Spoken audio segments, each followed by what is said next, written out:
There is a place, not on any map you have ever seen, where the sky is not quite right. It is a sky of bruised gold and deep, arterial crimson, where clouds do not drift, but hang suspended like tattered banners in a cathedral whose roof has long since crumbled away. The light here does not come from a sun, not as we would understand it, but from a great, gilded tree, its distant boughs fracturing that strange heavenscape, casting long, solemn shadows that seem less like the absence of light and more like pools of solidified twilight. This is the lands between, and if you listen in the quiet of this hour, when the world outside your window holds its breath, you can almost hear the echo of its breaking, a sound not of a single catastrophic snap, but of a million tiny fractures, a symphony of splintering stone, faith, and order that has not yet ceased its mournful song. To speak of the shattering is to speak of a wound so vast it became the world. It is the story of a family, a divine and terrible family, who tore the fabric of reality itself in a war over a legacy too glorious to be held by any one hand. It is the story of how a promise of perfect order curdled into an eternity of beautiful, recursive ruin. So let us step softly into that twilight, not as historians, but as dreamers wandering a half-remembered landscape. Let us trace the cracks in the earth, the silence in the abandoned churches, the sorrow locked within the very stones, and listen to what they whisper of the age that was, and the cataclysm that ensured it would never be again. Before the breaking, there was the ring, the Elden Ring. To call it an object would be a profound misunderstanding, like calling a symphony a noise or a galaxy a collection of points of light. It was the fundamental code of reality, the divine geometry that dictated not just law, but possibility. It was the reason gravity held, why seasons turned in their stately dance, why life sprouted from death and death reclaimed life in an orderly, golden procession. It was the great, invisible spine of the world, and its runes, those fragments of concentrated concept, were the vertebrae. Order, life, death, rebirth, all interlocking in a perfect, silent harmony. This ring was not found, but bestowed by a power from beyond the fog, a power that came to be known as the Greater Will. And to shepherd this order into the mortal plane, the will chose a consort, Queen Marika the Eternal. She was less a woman and more a vessel, a statue given breath, her form the channel through which absolute law flowed into the soil, the water, the very air of the lands between.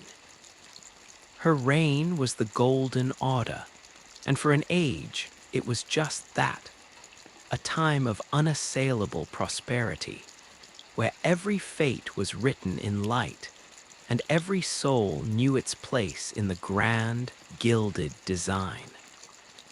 Marika's counterpart, her shadow and her king, was Radagon.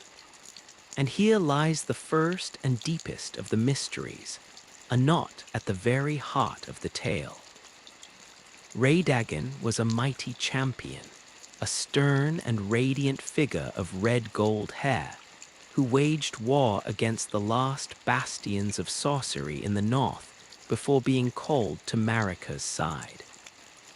But he was also, in some ineffable, paradoxical way, her. Two bodies, two wills, yet one essence, a divine schism that perhaps foreshadowed the greater schism to come. As Marika embodied the lofty, unchanging law, Radagon represented its active enforcement, its will made manifest in conflict and repair. He was the hammer that shattered rebellion and the golden needle that sought to mend the tears in the world's fabric. Together, they ruled from the Erd Tree's base, from a capital city of spiraling spires and walls of luminous stone, a place where the blessings of the Erd Tree fell like gentle rain, a sap-like light that nourished and healed. This grace was visible to all, a golden aura that guided the worthy, tethering them to the divine will. It was an age of certainty. To look up was to see the Erd Tree immense and benevolent.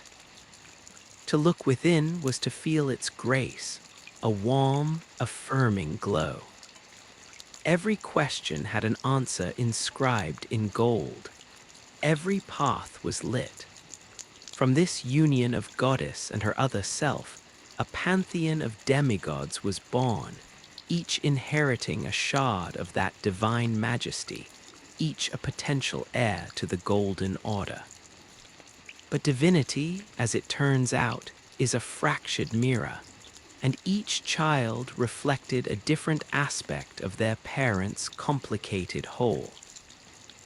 Godwyn the Golden was the firstborn, beloved by all. His was the grace of nobility without arrogance, strength without cruelty. He was the perfect prince, his destiny seemingly to inherit the world and rule with a gentle, sun-like benevolence. Then came the twins, Morgott and Moog, born of Marika alone, yet cursed with the blood of the omen, a mark of horns and bestial visage that the Golden Order, in its pristine perfection, deemed a grotesque impurity. They were secreted away, buried deep beneath the capital in its subterranean shunning grounds, their very existence a blasphemy against the age's flawless image. Morgott internalized this shame, wrapping his cursed form in rags and swearing a twisted, desperate loyalty to the order that rejected him. Moog, festering in the dark, nurtured a different, far more sinister devotion. Other children followed, born from Radagon's previous life, before his ascension to godhood. With Renala, the lunar queen of the sorcerers he once fought, he had sired Rykid, praetor of the mountaintop inquisitors, Radon, who would become a conqueror of stars, and Rani, a daughter of the moon and mysteries. When Radagon left Renala to become Marika's king, he left a heartbroken queen in a tower of books and a family forever caught between two worlds, the cold, intellectual beauty of the moon and the demanding, radiant heat of the Erd Tree.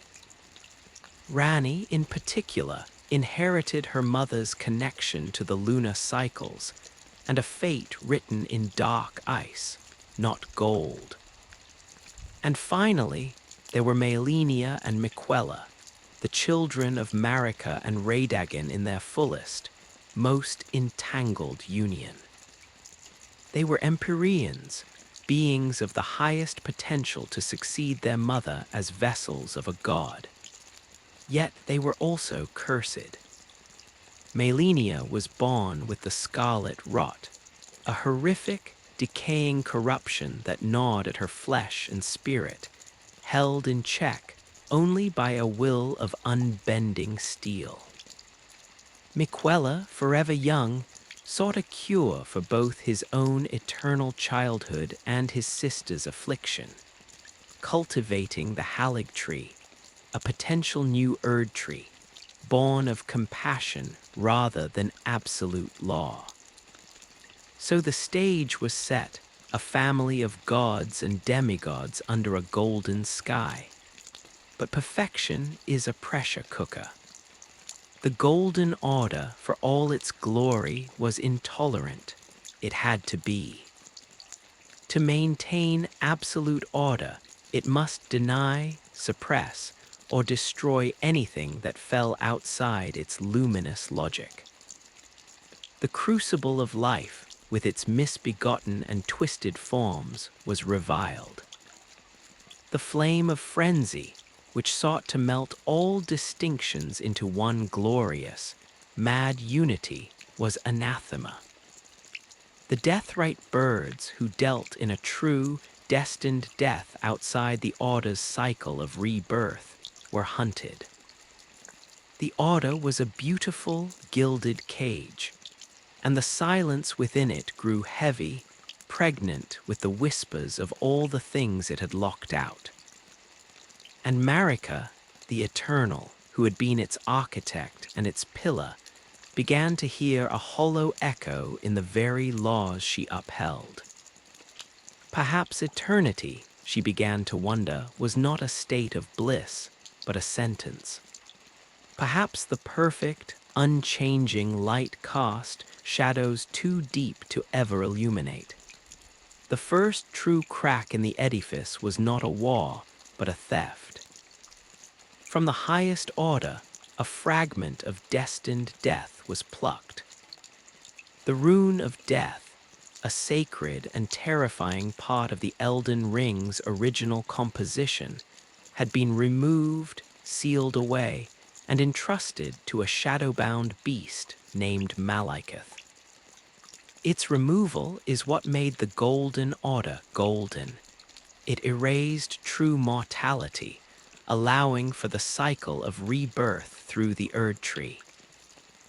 Death became a return to roots, not an ending, but someone sought to return that ending to the world. In a plot woven in secrecy, a fragment of that rune was stolen and forged into god-slaying weapons. And on a night known as the Night of the Black Knives, a cabal of assassins, moving with supernatural silence, used those blades to commit a deicide. They slew Godwyn the Golden, but not fully. In a cruel twist, only his soul perished, murdered in a way the deathless world could not comprehend. His body lived on, a vast, bloated, faceless thing, spreading a cancer of deathroot through the very foundations of the world, from the deepest crypts to the roots of the Erd Tree itself. The perfect prince became the Prince of Death, a monument to the Order's greatest failure.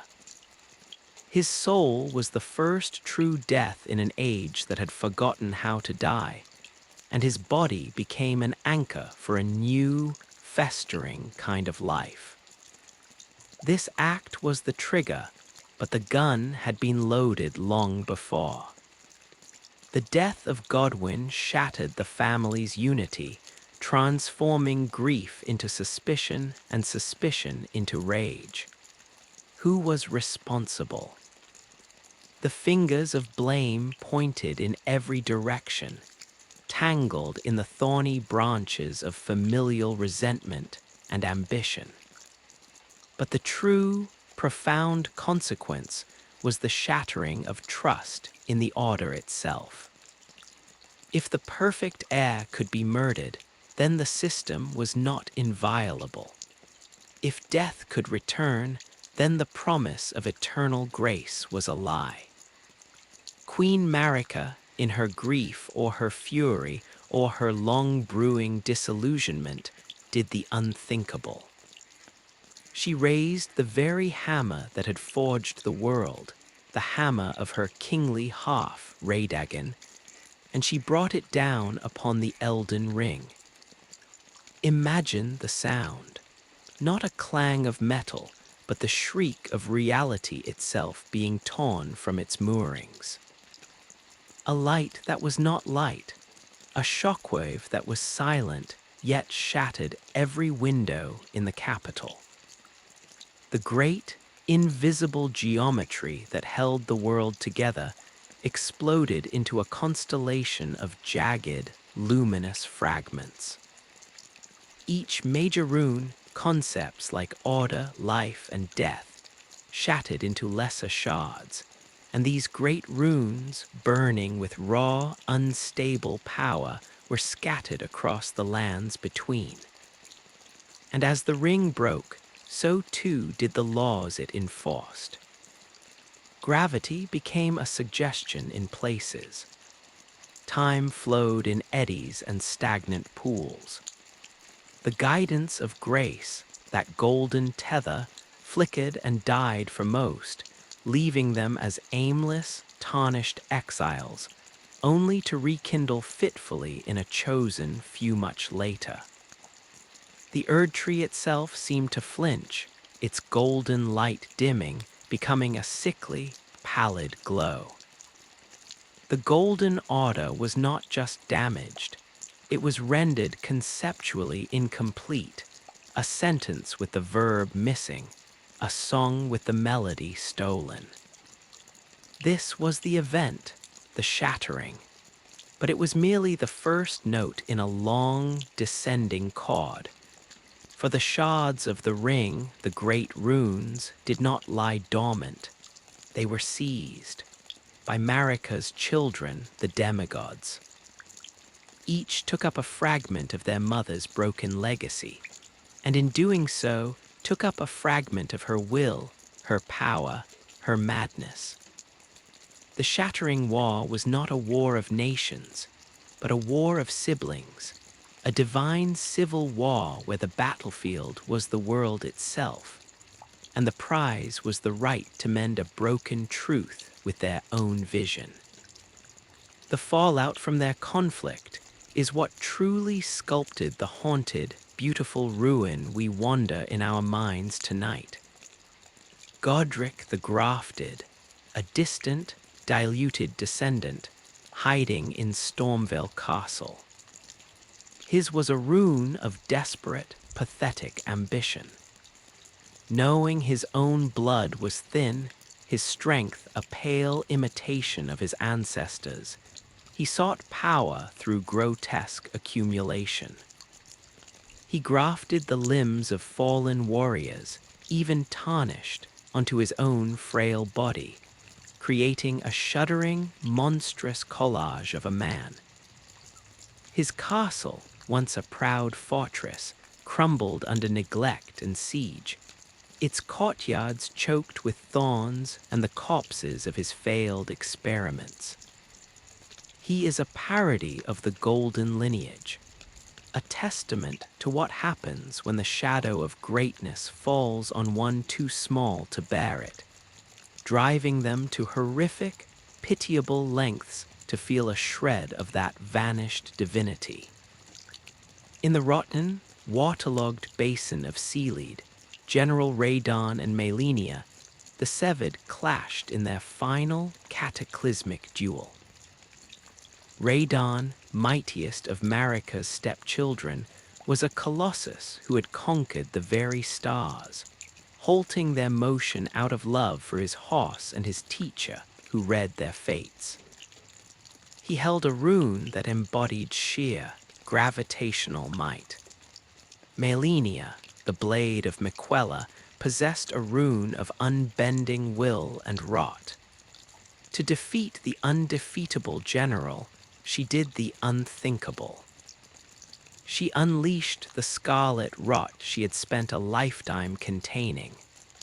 She bloomed, and the world bloomed with her. The result was not a victory, but an ecological and metaphysical disaster.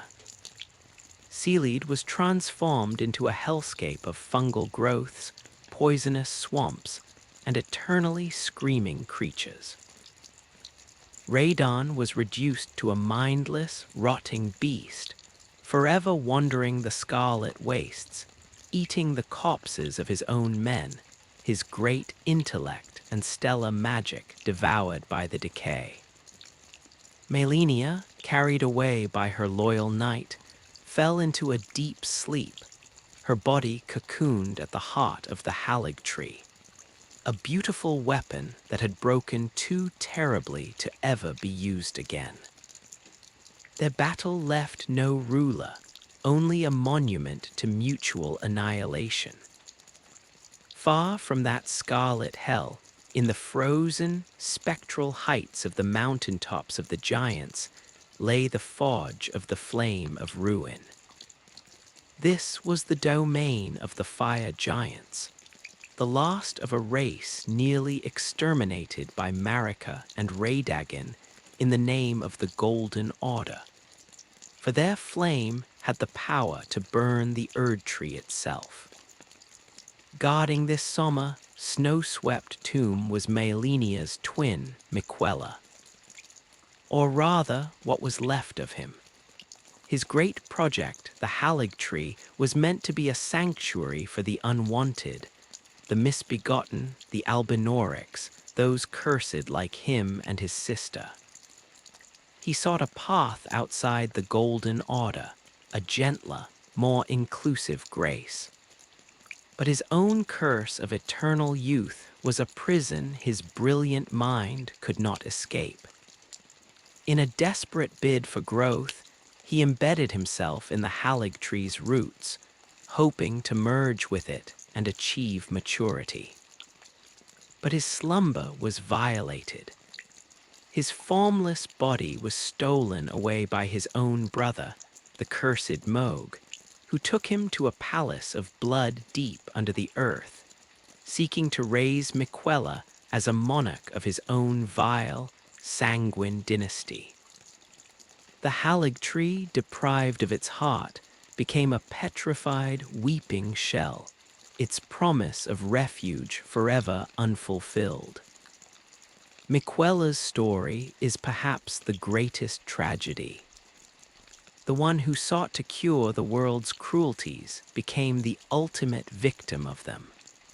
And then there are those who turned away from the Erd Tree entirely. Rykid, the Praetor, consumed by a hatred for the Golden Order's hypocrisy, sought power to defy the gods themselves. He allowed himself to be devoured by the ancient serpent, the god-devouring serpent, in a blasphemous communion. He became a monstrous fusion of man and snake, a living heresy that grew vast and bloated in the volcanic manna of MT. Gelmia, surrounded by fanatical recusants who sought to turn all order into food for their devouring lord. His was a rune of ambition without limit, a hunger that sought to consume the very concept of rule. His sister, Rani the Witch, chose a colder, more calculated path. It was she, in truth, who orchestrated the Night of the Black Knives, using the stolen fragment of death to slay her own Empyrean body, while her soul fled into a handmade doll, freeing herself from the destiny the Greater Will had carved for her. She discarded her great rune, wanting no part of the broken Golden Order. She pursued a different age altogether, the age of the stars, a time of chill moonlight, of fate lying vast and distant as the cosmos, free from the meddling of gods and the tyranny of golden light. Her path was one of shadow, assassination, and profound, lonely purpose, a silent rebellion against the very framework of her birth. And watching over the crumbling capital, Laendel, from the shadows of his own shame, was Morgoth, the last king. The Omen son, despised and hidden, yet burning with a love for the Erd Tree, so fierce it became the core of his being. He took the name Margit, the fell omen, to prowl the lands, slaughtering tarnished who sought the throne, all to protect the broken order that had cursed him. He held Laendel with a sorrowful, iron grip, sitting upon a throne in a city of gold that was now a mausoleum, defending a tree that would never again grant grace, serving a mother who had shattered the world. His is the rune of a cursed, unyielding duty, the tragedy of loving something that considers your love a defilement.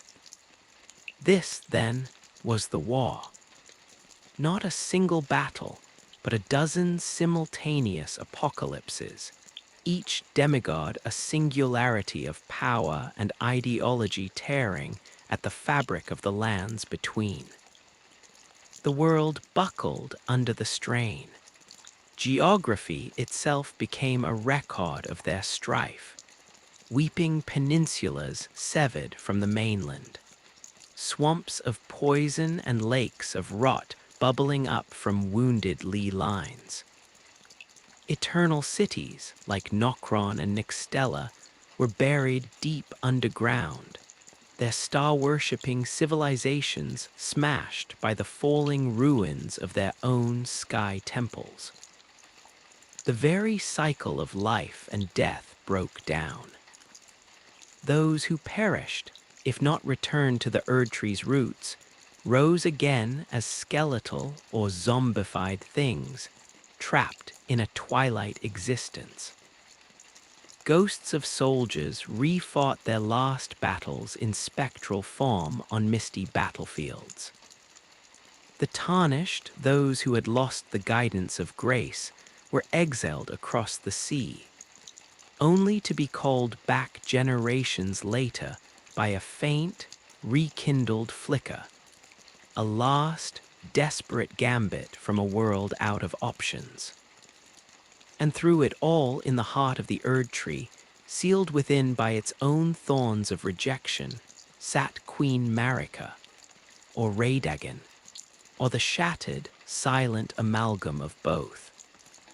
The hammer that broke the ring was still in hand, but the hand Wastone fused to the weapon, as if the act of destruction had been so absolute it petrified the destroyer in the moment of the blow.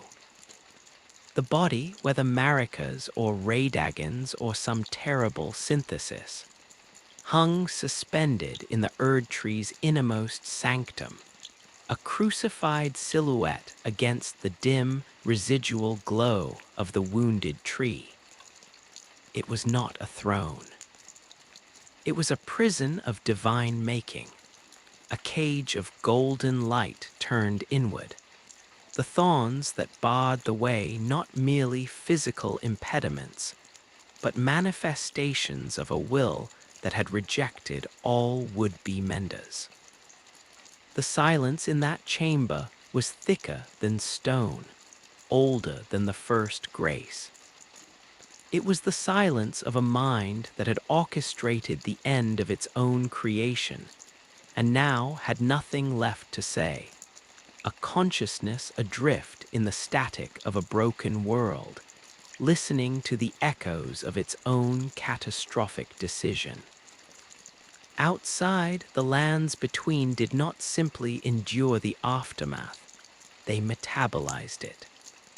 The Shattering war was over, but its wounds remained open, suppurating with strange new forms of life and half-life. The very air changed its composition. In the plains of Limgrave, where Godric's influence waned like a sickly tide, the wind carried the scent of damp soil and iron, but also a subtler, more troubling fragrance. The ozone tang of latent magic, the ghost of spells cast centuries ago by long-vanished sorcerers, mingling with the pollen from the Erdtree's faltering blooms. This pollen, once a luminous gold, now had a pale, wan quality. It drifted in listless clouds, catching the bruised light of the sky, and where it settled on the ruins of watchtowers or the mossy backs of dormant trolls, it seemed not to nourish, but to dust them in a kind of gilded decay. The minor creatures of the world adapted to the new disorder with a slow, blind purpose. The sheep of the pastures grew strange, curling horns that resembled the thorny brambles now encroaching from the forests. Birds no longer sang melodies, but emitted fragmented calls. A sharp cry that might be the first note of a song, then silence, as if they had forgotten the rest. Even the simple soldiers, the Godric footmen in their tarnished armor, moved with a jerky, ritualistic gait. Their patrols had no real objective. They were walking memories of duty, following routes that once guarded borders now irrelevant, their minds hollowed out by the endless, unchanging twilight. They would clash with bands of exiled sorcerers or marauding demi-humans not for territory, but out of a phantom instinct for conflict, the last echo of a war that had defined their existence. And beneath it all, in the deep places, the death root spread. Godwin's legacy was not static. From his vast, faceless corpse embedded in the deep roots below the capital, fibrous tendrils of malignant life pulsed outward. They were not roots in any natural sense. They were the physical manifestation of a soul's absence, a creeping negation that fed on silence and stillness. In the catacombs that threaded under the lands, the death root would first appear as a faint, grayish vein in the stone, cold to the touch. Then it would thicken, branching out, its surface developing a texture like petrified bark. Where it grew thickest, the very air grew heavy and cold, and the spirits that rose from the grave there were not the benevolent, golden shades of Erd-tree burial, but wrathful, skeletal things, their eye sockets blazing with a sickly yellow light, a mockery of grace. They were guardians of this new, invasive death, attacking not out of malice, but out of a blind, compulsive need to defend the spreading emptiness that now defined them. The death root was doing what all life does, seeking to expand its domain. But this was life in reverse, a kingdom of anti-life, a shadow of the vibrant order it had replaced. In the regions directly scarred by the demigod's conflicts, the environment became a prison of memory. Seaweed was the most obvious, a landscape turned inside out. The scarlet rot was not a mere disease, it was an ecosystem, a philosophy made flesh.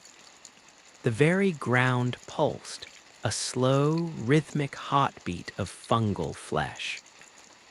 Giant, blossoming flowers of putrid pink and violet exhaled spores that hung in the air like a perpetual, glittering mist, beautiful and lethal.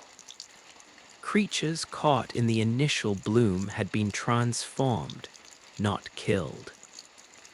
Knights in red armor were fused with their steeds, the metal and flesh melded into stumbling, multi-limbed horrors.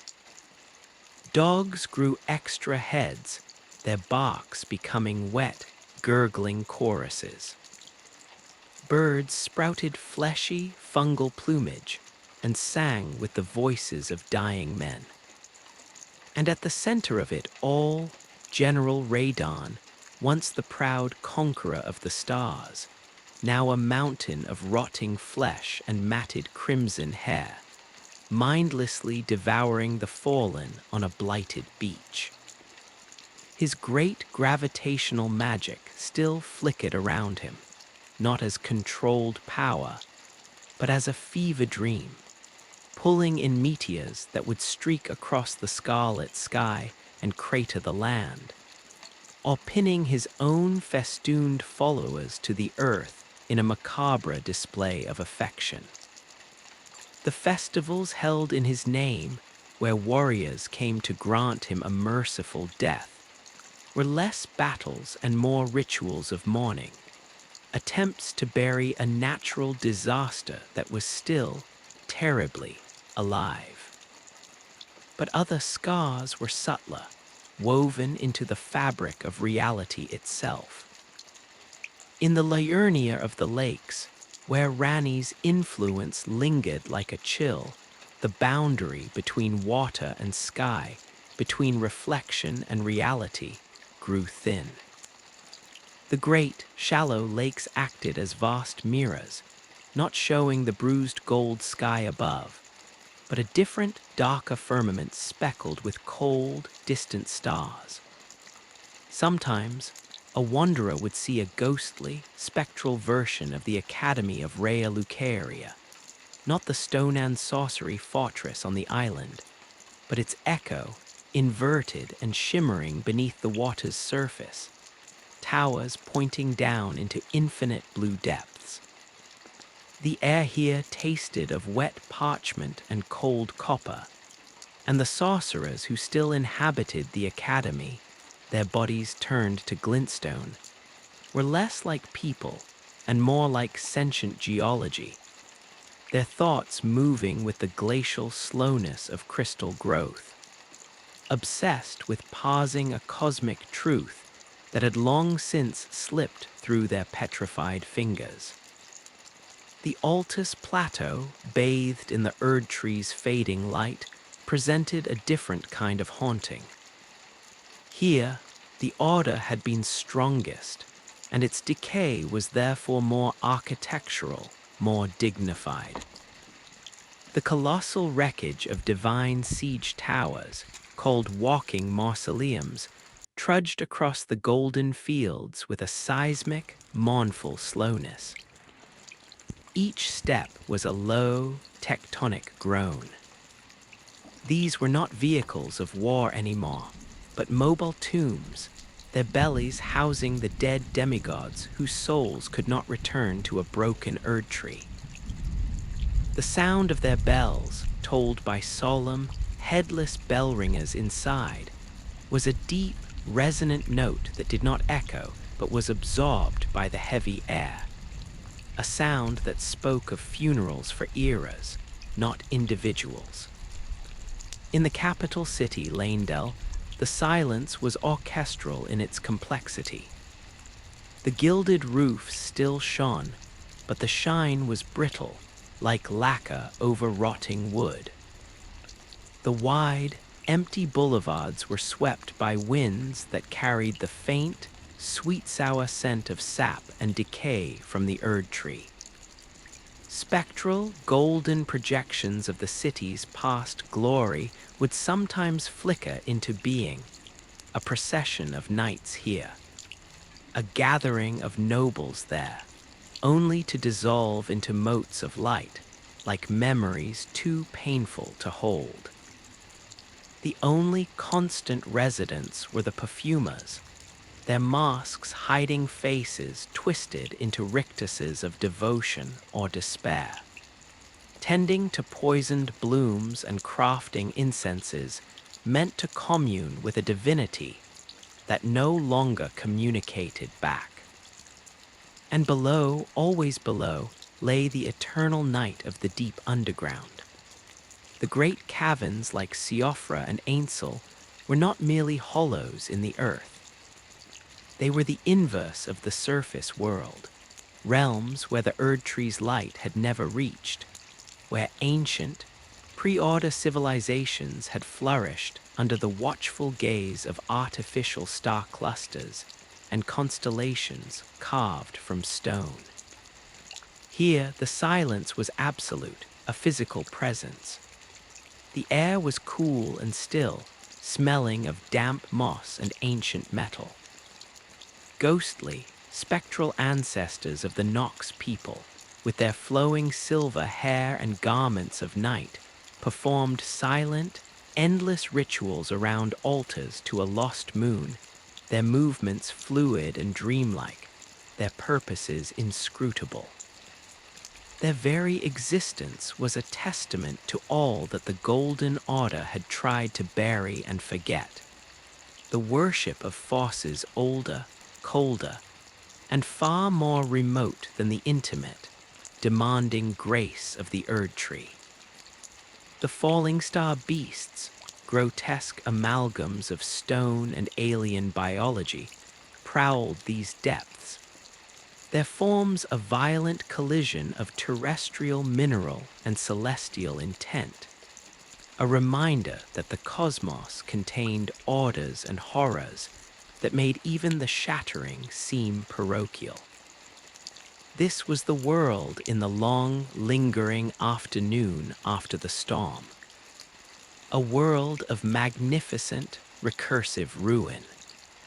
A world where every stone, every sigh of the wind, every twisted creature was a sentence in the epic poem of the Shattering.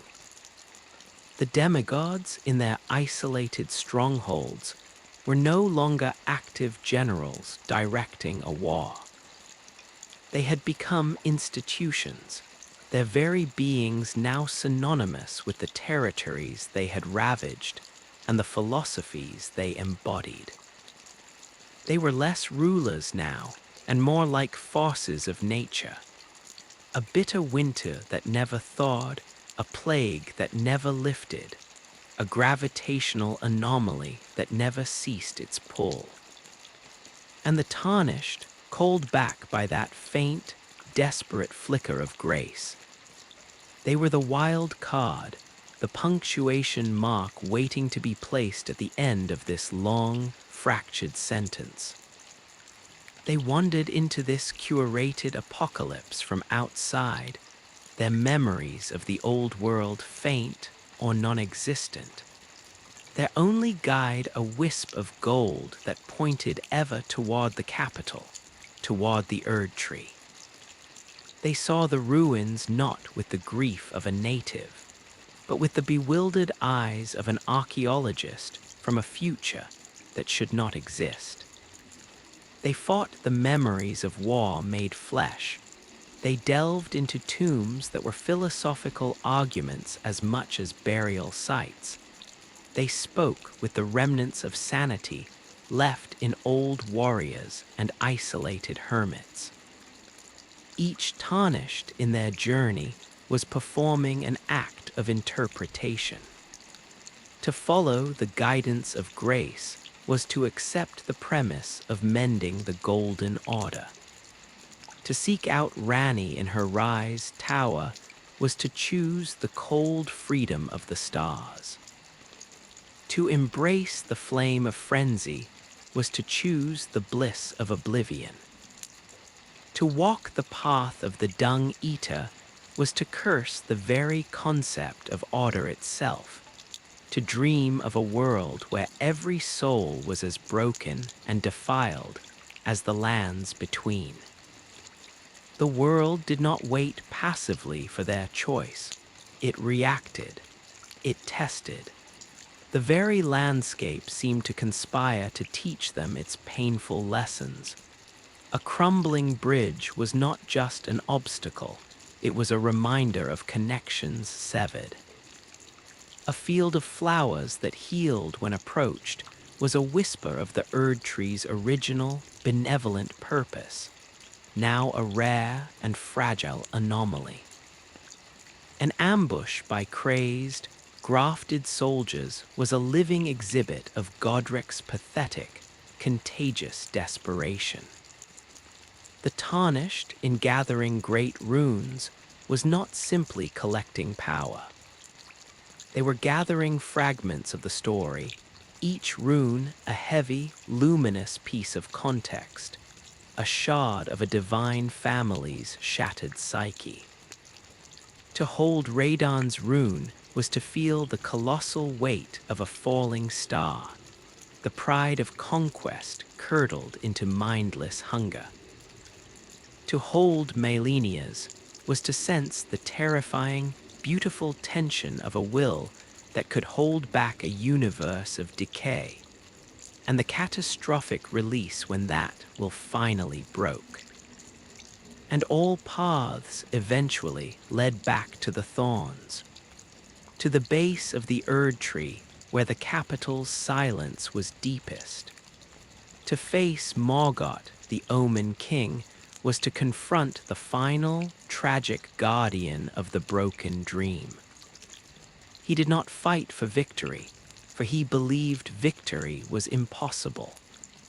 He fought out of a love so twisted by rejection it had become a kind of sacred fury. His every attack, his every pained cry, was a lament for the beautiful, intolerant world that had birthed and cursed him, the world his mother had destroyed. Defeating him was not a triumph, but a profound sadness. It opened the way to the one thing the world would not allow, approach, for the thorns were not just a barrier, they were a statement, a rejection. The Erd tree or the will within it, Marika's, Radagon's, the greater wills, refused the mending.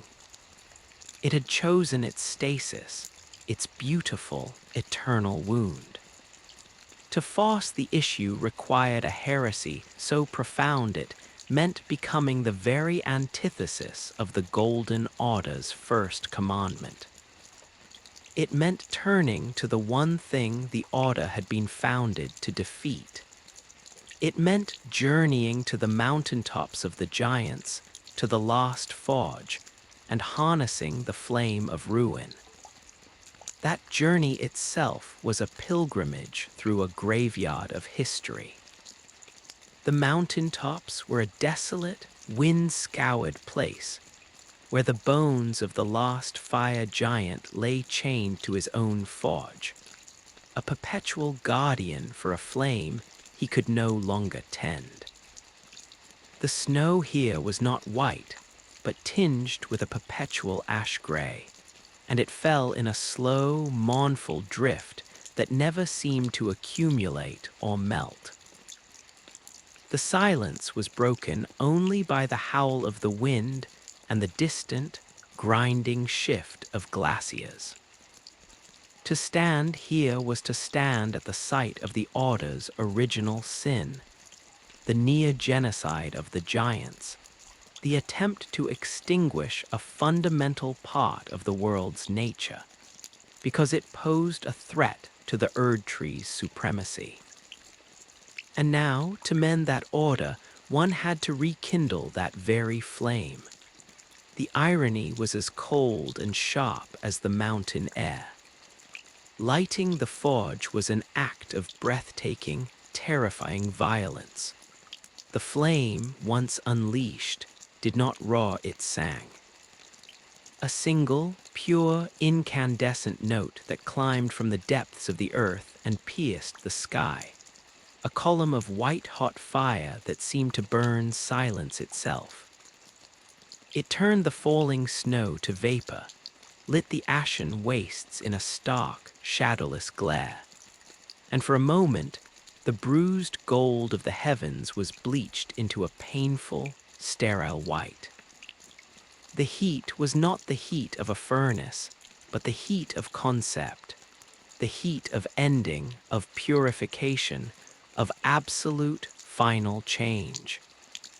It was the flame that could burn the thorns, that could burn the very concept of no. And as that flame subsided, its work done, the world seemed to hold its breath once more.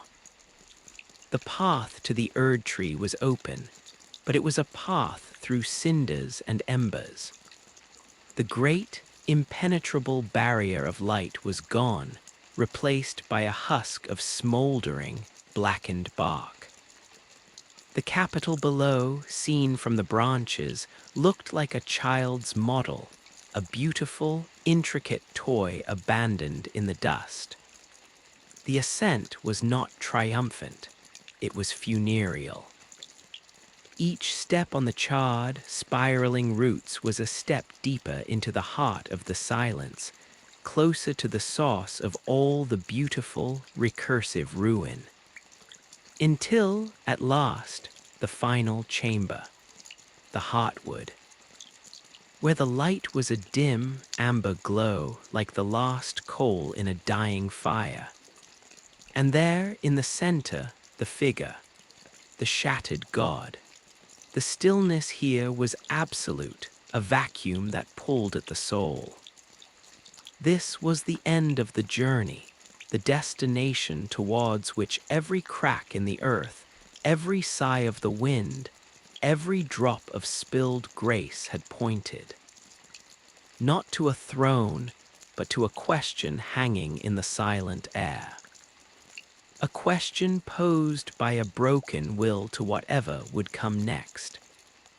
A question that awaited not an answer, but a choice that would write the next, and perhaps final, sentence in the story of the lands between. The air within the Erd tree's heartwood did not stir. It was not still, as a room might be still, but utterly inert, as if time had been siphoned away, leaving behind a substance more akin to clear, heavy glass than atmosphere. Every breath drawn here felt like an intrusion, the lungs working against a profound resistance, pulling in not air but the distilled essence of silence.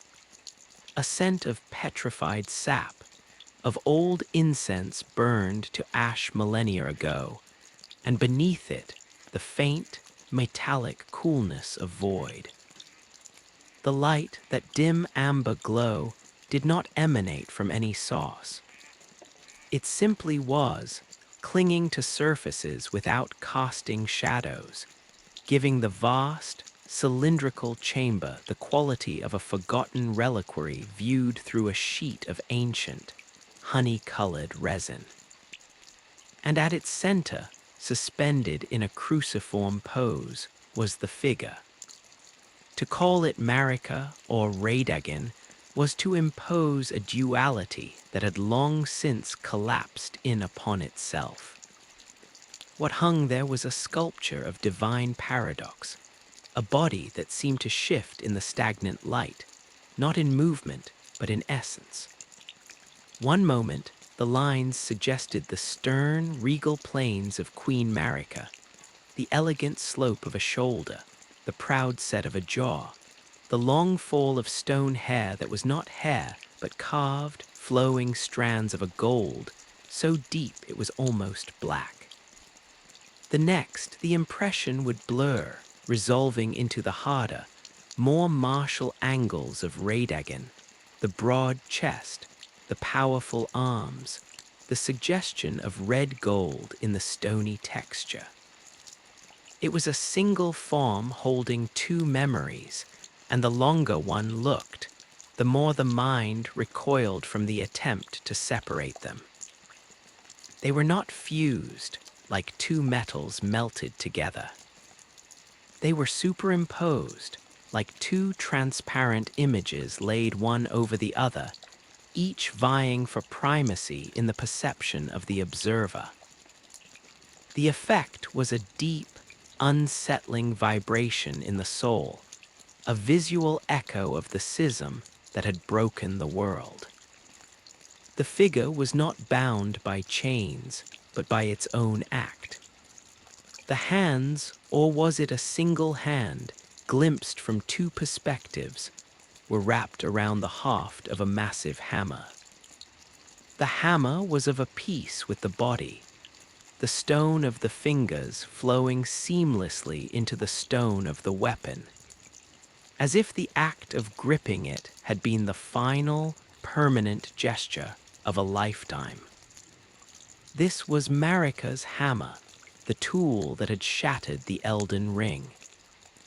Its head was a geometric, brutalist block, its surfaces inscribed with spiraling patterns that might have been holy sigils or the cracks of the shattering itself, frozen in the moment of impact. It pointed downward, as if the figure had just completed its descent. The final blow struck. and then eternity had rushed in to fill the space where movement had been. Golden thorns, sharp and cruel as accusations, grew from the base of the pedestal and curled around the ankles and wrists, not as bindings placed by another, but as eruptions from the body itself, manifestations of a will that had turned to rejection, that had grown a barricade of pain to keep all things out. The face or faces were the most haunting. The head was tilted slightly downward, as if in contemplation or exhaustion. From one angle, the features were those of Marika in her eternal serenity, a beauty so perfect it was cold, eyes closed not in sleep, but in profound, impenetrable meditation. From another step to the side, the brow seemed to knit into Radagon's fierce concentration, the mouth a firm, unyielding line. But there was a crack, a fine, dark line that ran from the hairline down through the center of the forehead, splitting the divine visage. It was not a flaw in the stone, but a part of its nature, a fissure that seemed to pulse with a faint, inverse light, not gold, but a deep, starless violet, the color of a bruise on reality. From this crack, the faintest suggestion of something else peered out. Not a third face, but a glimpse of the hollow within, a core of radiant, silent emptiness. This was the vessel after the contents had been spilled. This was the silence after the scream. The tarnished who stood before this monument did not stand before a ruler or even a prisoner. They stood before a question made flesh. The entire journey, the battles with demigods, the gathering of runes, the burning of the thorns, had been a long, convoluted approach to this single, silent interrogation. The figure asked, without words, "What will you make of the pieces?" For the great runes, gathered and humming with latent power in the tarnished's possession, were not just keys. They were arguments. They were the crystallized ideologies of the shattered family, each one a complete, self-justifying worldview. To hold them was to feel their gravitational pull, their desire to be made whole again, but on their own terms. Godric's rune was a shrill, desperate whisper, a hunger for legitimacy that fed on the substance of others. It promised power through accumulation, a kingdom built from the grafted limbs of the fallen. It was the argument of the hollow air that majesty could be assembled, stolen, and won. Radon's rune was a crushing, stellar weight. It spoke of conquest as a natural law, of holding the very cosmos in stasis through sheer force of will. It was pride frozen into a celestial principle, a belief that true order was imposed, a gravity that pulled all things into a single, crushing point. Rykard's rune was a seething, volcanic hunger. It was the argument of blasphemy as liberation, of devouring the gods to become the ultimate, insatiable authority. It rejected all hierarchies by seeking to place itself at the top of a pyramid of consumption, where to rule was to digest. Morgoth's rune was a heavy, sorrowful knot. It was duty twisted by rejection, a love for the system that cursed you, a belief that protecting the broken thing was the highest calling, even if that protection required violence against all who would try to change it. It was the argument of the faithful slave. Melenia's rune was a tense, poised needle. It was the argument of perfect, unbending will, the beauty of a thing that holds its own destruction at bay through sheer discipline, and the catastrophic, transformative beauty of that will's final, sacrificial release. And Rani's, though discarded, left a phantom chill, the argument for a distant, silent freedom, for a fate written in cold stars rather than golden decree, for an order so remote it felt like chaos. To mend the ring was to choose which of these arguments would form the new foundation, or to create a terrible synthesis of them, or to introduce a new argument entirely. The broken figure offered no guidance. It had been the source of all guidance, and it had chosen silence. The greater will, that distant, inscrutable intelligence that had sent the Elden Ring, was mute. The two fingers, its gargantuan, fleshly oracles, lay withered and still in their chapels, their last prophecies spent. The only voices left were the echoes in the stones, the whispers on the wind, and the clamor of the runes themselves. The chamber itself seemed to watch, its walls not stone, but the dense, concentric rings of the Erdtree's heartwood. Each ring was a record of an age, and in the dim light they seemed to shift, showing phantasmal glimpses of what was and what might be. Here, a flash of the perfect, golden city, its citizens moving in harmonious, silent procession. There, a ripple of the scarlet bloom, consuming the vision in fungal splendor. A glimpse of a night sky filled with strange, close constellations, Rani's age. A vision of a world where all distinctions melted in a warm, maddening gold, the flame of frenzy. The chamber was a nexus of potentialities, all flowing from the silent, shattered core. To approach the figure was to feel the temperature drop further. The amber light seemed to thicken around it, a syrup of time. The thorns did not move, but their presence was a warning that had already been enacted. This was not a place for pleading or negotiation. This was a place for enactment, for a new will to impose itself upon the stagnant geometry. And then a vibration, not a sound, but a tremor in the substance of the world. It began in the hammer. The stone, fused to the stone hand, began to glow, not with gold, but with a harsh, white light, the memory of the forge flame that had burned the thorns. The light traveled up the arms, across the shoulders, into the cracked head. The fissure down the center pulsed with that starless violet, and the two superimposed images began to struggle.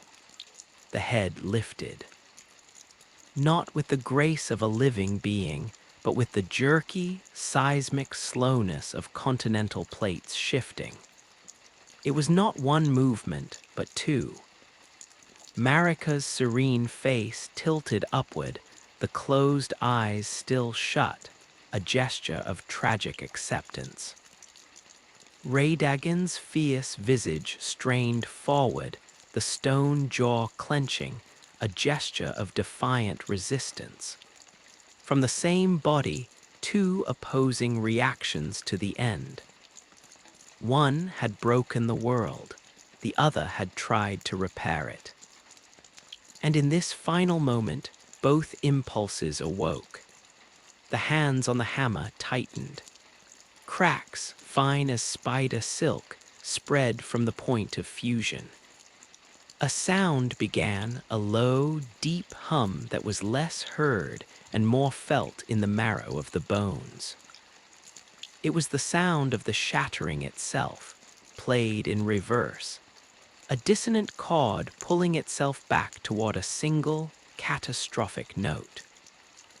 The great runes on the tarnished responded, flaring with their own distinct hues, painting the amber chamber in strokes of crimson, viridian, violet, and gold. The figure was reacting to the collected shards of its broken self. It was not a welcome. It was a challenge, a final, automated defense mechanism of the broken order. The stone shell began to fracture in earnest. Shards of divine carapace fell away, not clattering to the floor, but dissolving into motes of light that swirled in the agitated air. What emerged from within was not a flesh and blood goddess, nor a hero. It was a being of concentrated law, a silhouette of radiant, interlacing geometric patterns, the ghost of the Elden Ring itself, given a crude, humanoid shape. This was Radagon, not the man, but the concept of order's enforcement. His body was made of hard light and golden calculus, his hair a cascade of crystalline filaments. In his hands, the hammer had transformed into a weapon of pure, conceptual energy, its head now a shifting lattice of runic equations. He moved without sound, without breath. His attack was not a swing, but an imposition. He raised the hammer, and the very space in front of him fractured, a spiderweb of golden light appearing in the air before the blow even landed, the world itself being told to break along predetermined lines. To fight Radagon was not to fight a creature, but to fight a theorem. Every movement was a proof of order, a declaration that chaos must be corrected, that divergence must be eliminated. He was the will to mend, but his mending was a return to a pristine, unyielding stasis.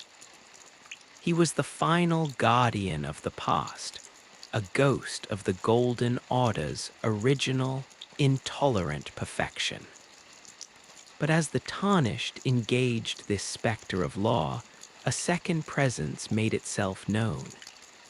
It did not emerge from the shattered shell, but from the silence itself. From the cracks in the floor, from the swirling motes of dissolved stone, a softer, more profound light began to seep.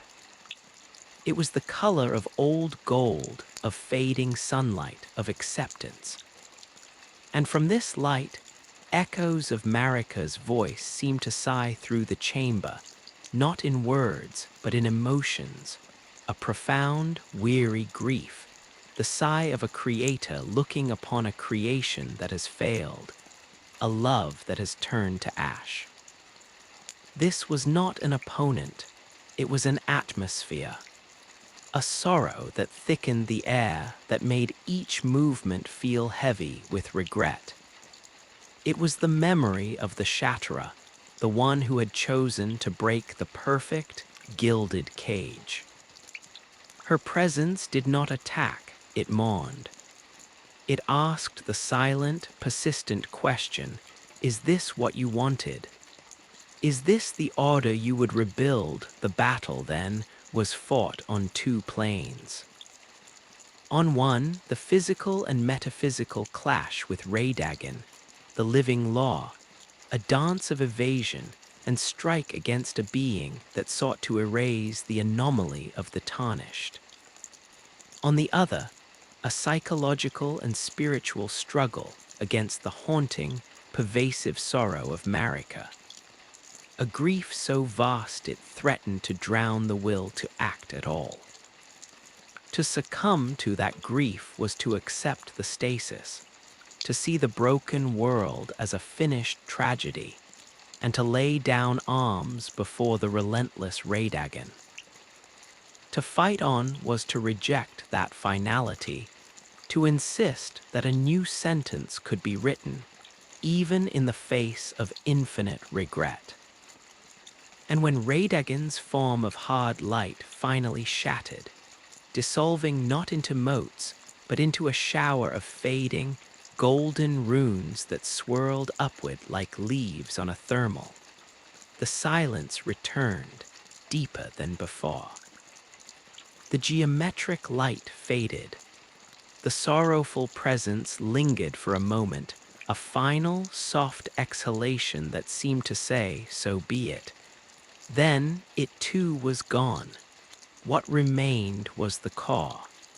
The figure was no longer there. In its place, hovering above the pedestal, was a swirling, chaotic mass of light, the collected essence of the great runes, mingling with the last remnants of Marika and Radagon's divine power. It was not the Elden Ring. It was the raw material of it, a storm of potential. Around it, the fractured pieces of the Elden Ring, the physical, rune-inscribed shards, floated in a slow, gravitational orbit. They were inert, waiting. This was the forge. This was the crucible. The thorns that had bound the pedestal were now withered, blackened threads. The chamber felt empty, vast, and expectant. The weight of history had been lifted, not resolved, but placed squarely upon the shoulders of the one who stood amidst the fragments. The guidance of grace, that faint golden wisp that had led through so many ruins and battles, now pointed insistently at the swirling core. It was not a command, but an invitation.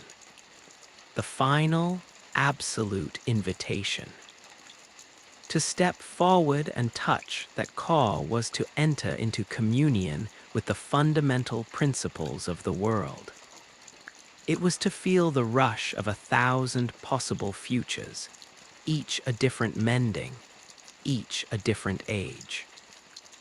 The vision would not be clear, but emotional, sensory, flashes of what each choice would feel like. The age of fracture, a simple, desperate reassembly, taking the broken shards and forcing them back together, ignoring the cracks. The world would continue as it was, a beautiful ruin, the wounds of the shattering still open but stabilized. The demigods' legacies would remain, frozen in their territories. The Erd tree would burn no longer, but its light would be a pallid, sickly thing. It would be an age of managed decay, of eternal twilight. A world without true healing, but without further collapse. A compromise with entropy. The feeling would be one of profound exhaustion, of a sigh held for centuries finally released, leaving only a dull, everlasting ache. The age of the Duskborn, to use the power of the rune of death fully integrated. To welcome Godwin's legacy not as a cancer, but as a new foundation.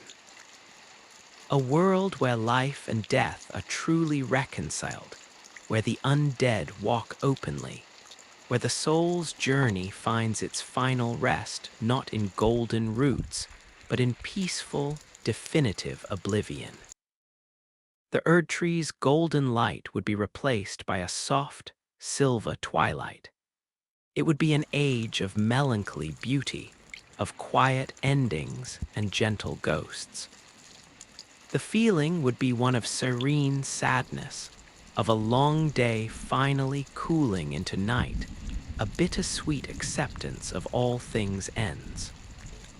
The age of perfect order, the vision of Goldmask, the silent sage who saw the flaw not in the gods, but in their fickle nature. To mend the ring with a rune of absolute, impersonal logic. To remove uncertainty, desire, and chaos from divinity itself. The golden order would return, but purified of its contradictions. It would be perfectly fair, perfectly just, and perfectly cold. The world would run with the flawless, silent precision of a celestial clock. There would be no suffering born of passion, but also no love, no art, no surprise. The feeling would be one of sublime, empty peace, the peace of a mathematical equation solved for eternity, a world where every heart beats in the same measured rhythm. The age of the stars, Rani's ending, chosen not by her, but by delivering her the means. To replace the golden order with a moonlit covenant. The Erd tree and its grace would vanish, along with all the meddling of outer gods. Fate would become vast, distant, and cold as the cosmos. A 1,000-year journey under a foreign sky, a world of dark, glittering mystery where humanity is left truly alone, with only the chill light of the moon and the distant, unfathomable stars as guides. The feeling would be one of immense, terrifying freedom, a loneliness so profound it becomes a kind of purity, the silence of a blank page after a long, convoluted story has been erased. The age of the fell flame. To take the burning ambition of the flame of ruin and make it the new law.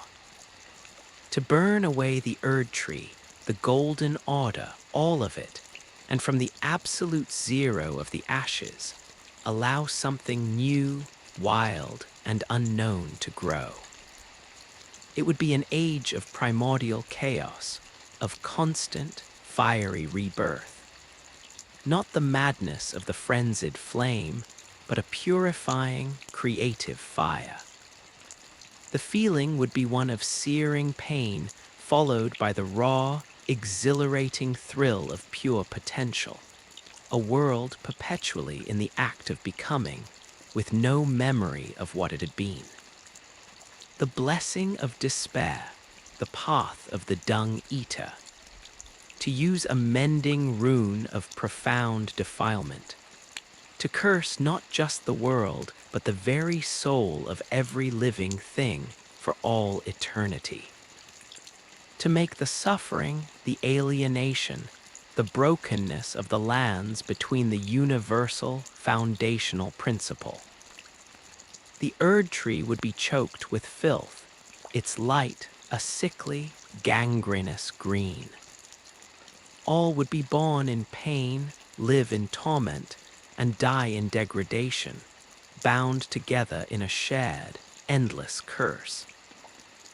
The feeling would be one of bottomless, nihilistic solidarity, a world where hope is the ultimate blasphemy, and the only communion is in shared damnation.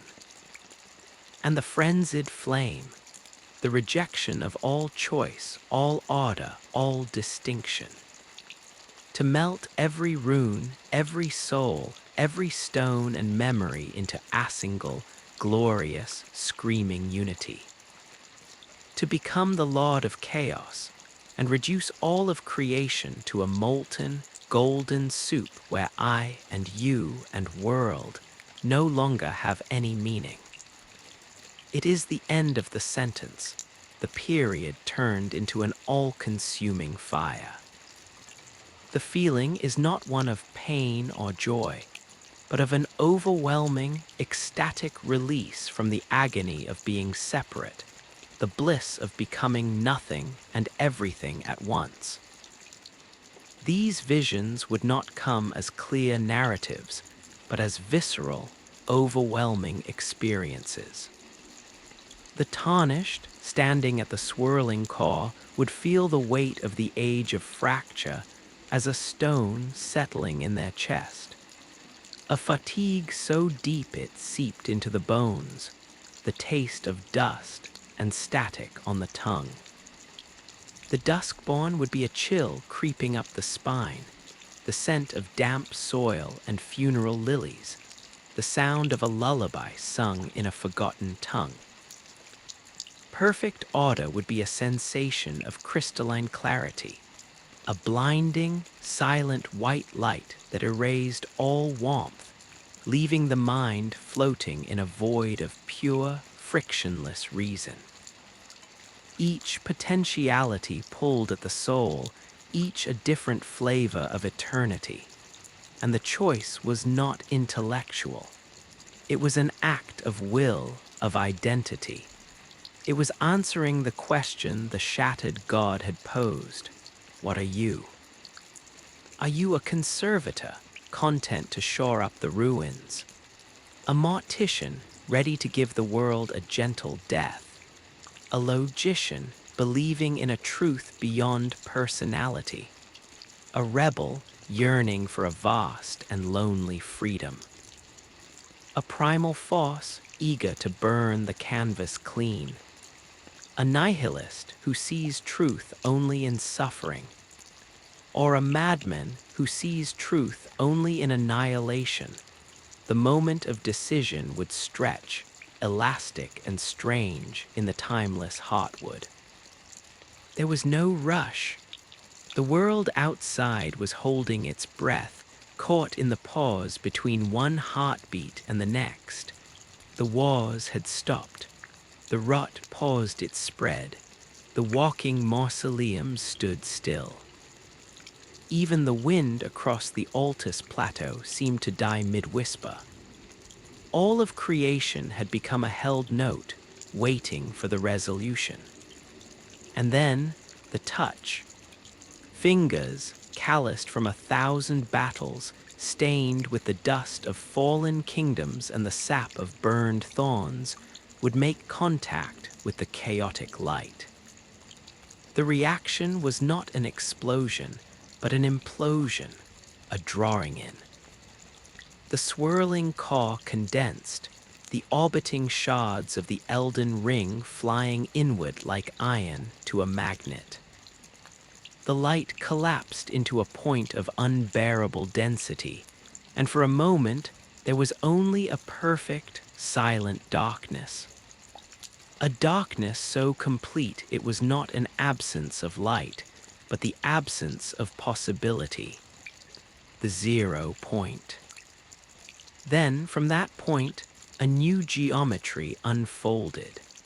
It was slow, majestic, inevitable. Lines of light, not gold or silver or any single color, but the color of the chosen concept, began to trace themselves in the air. They were complex, interlocking, beautiful in a way that spoke to the hindbrain of order and pattern. They formed runes, but these were new runes, or old runes reconfigured, their meanings shifted by the context of the will that was now imposing itself. This was the mending, the act of rewriting the fundamental code. The light spread out from the heartwood not as a wave, but as a change in state. It passed through the charred bark of the Erd tree, and where it touched, the blackened scars did not heal, but were incorporated, their story written into the new ring's pattern as a lesson or a warning. It flowed down the roots into the deep earth, and the death root shivered, its advance halted, its nature either sanctified or neutralized by the new law. It rose into the branches, and the bruised gold of the sky began to shift, its hue changing subtly, leaning toward a soft silver, or hardening into a crisp, mathematical blue, or deepening into a perpetual, star-flecked twilight, depending on the choice. Across the lands between, every creature felt it. It was not a sound, but a change in pressure, a settling of a vast, spiritual weight. In the scarlet wastes of Seaweed, a soldier fused with his steed might pause, one of its many heads turning skyward as the pulsating fungal growths on its back momentarily stilled. In the silent libraries of Rea Lucaria, a glintstone sorcerer might feel a minute shift in the crystallization of his thoughts, as if a long diverging equation had suddenly found a new, unexpected variable. Deep in the blood-soaked cathedral, Moog, Lord of Blood, would feel his sanguine communion stutter, the whispers of his outer god growing faint or being overwritten by a new, dominant signal. Melania, in her cocoon, might dream a different dream. Rani, in her tower, would feel the cosmic alignment she sought either snap into place or recede forever into impossibility. The change reached the farthest corners. In the underground rivers of Siofra, the spectral knocks would halt their silent dances, their forms flickering as the ancient, anti-Erd tree magic in their bones met the new world order. The falling star beasts would let out subsonic roars of confusion or recognition. On the mountain tops, the chained giant might feel the last ember of his forge flame, buried under snow and regret, finally go cold, its purpose usurped or fulfilled. And in Lanedell, the lost king, if any shred of Morgoth's consciousness remained in the fading echoes of his defeat, would sense it.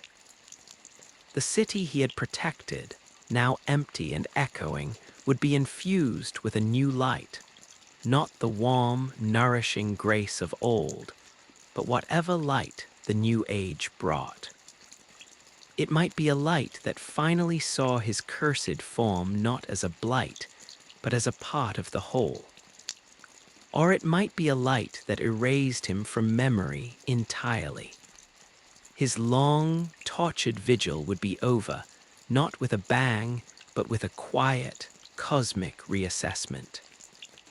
The tarnished at the center of this unfolding would be transfigured. The act of mending was not done to them, but through them.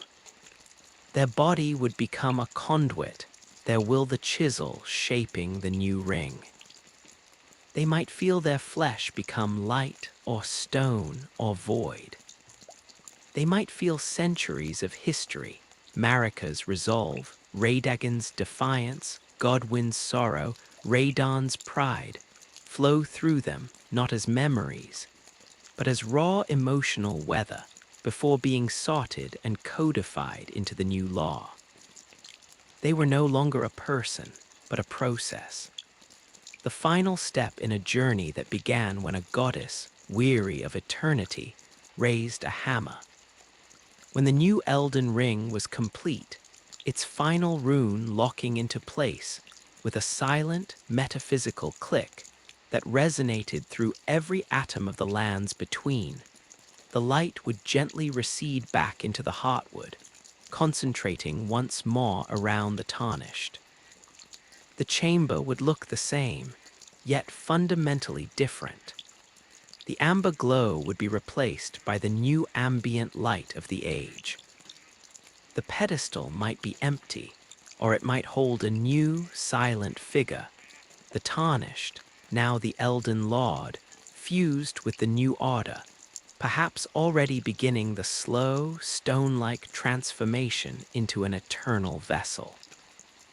Or perhaps they would remain flesh, a walking paradox, a mortal while holding a divine system together through sheer, ongoing choice. They would turn, then, and walk back the way they came, but the path would not be the same. The charred roots of the Erd tree might be sprouting delicate, silver leaves, or they might be sheathed in smooth, featureless crystal, or they might be nothing but ash, with a new, strange sapling pushing up through the center. They would descend through the capital and see the ghosts of Lanedell no longer flickering with past glory, but standing still, their forms slowly dissolving or solidifying into the new reality. The perfumers would lower their masks, their faces showing not devotion or despair, but simple, bewildered awe at the changed scent on the air. They would pass beyond the walls into the wider world. And they would see the first effects of the mending taking root. It would not be a sudden, miraculous healing. The scars of the Shattering were too deep, the demigod's legacies too powerfully etched into the land. But the direction of things would change. In Seaweed, the scarlet rot might not vanish, but its advance would cease. It might even begin to recede, the monstrous blooms closing like fists relaxing in sleep, leaving behind petrified, coral-like structures. A frozen monument rather than an active plague. The mindless, rotting Radon might finally, truly die, his great body sinking into the swamp, becoming a hill upon which, in 1,000 years, ordinary grass might grow. The halig tree, if the age was a kind one, might stir from its petrified slumber. Without Miquella, it could never fulfill his dream, but its branches might stop weeping golden sap, and its roots might offer a true, if somber, sanctuary. In Volcano Manor, the blasphemous communion of Rykid might grow still, the great serpent becoming a true mountain, its hunger silenced by a law that no longer recognized heresy, only stillness. The world would not become a paradise. It would become coherent. The random, chaotic suffering born of a broken system would end, replaced by the suffering inherent to the new system. There would be peace, but it would be the peace of the chosen age, the cold peace of stars, the silent peace of perfect order, the melancholy peace of endless dusk. And the tarnished, now Elden Lord would rule from where? Not necessarily from a throne. The concept of a capital, of a seat of power, might be obsolete in an age of distant stars or impersonal order. They might wander, a silent witness to the world they had authored. Or they might sit in the heartwood, listening as the new ring hummed its silent tune, feeling the weight of every life that now lived, died, or persisted under its law. They would be the most powerful being in the world, and also the most trapped. For they had become the keystone of their own vision. To doubt, it would be to unravel everything.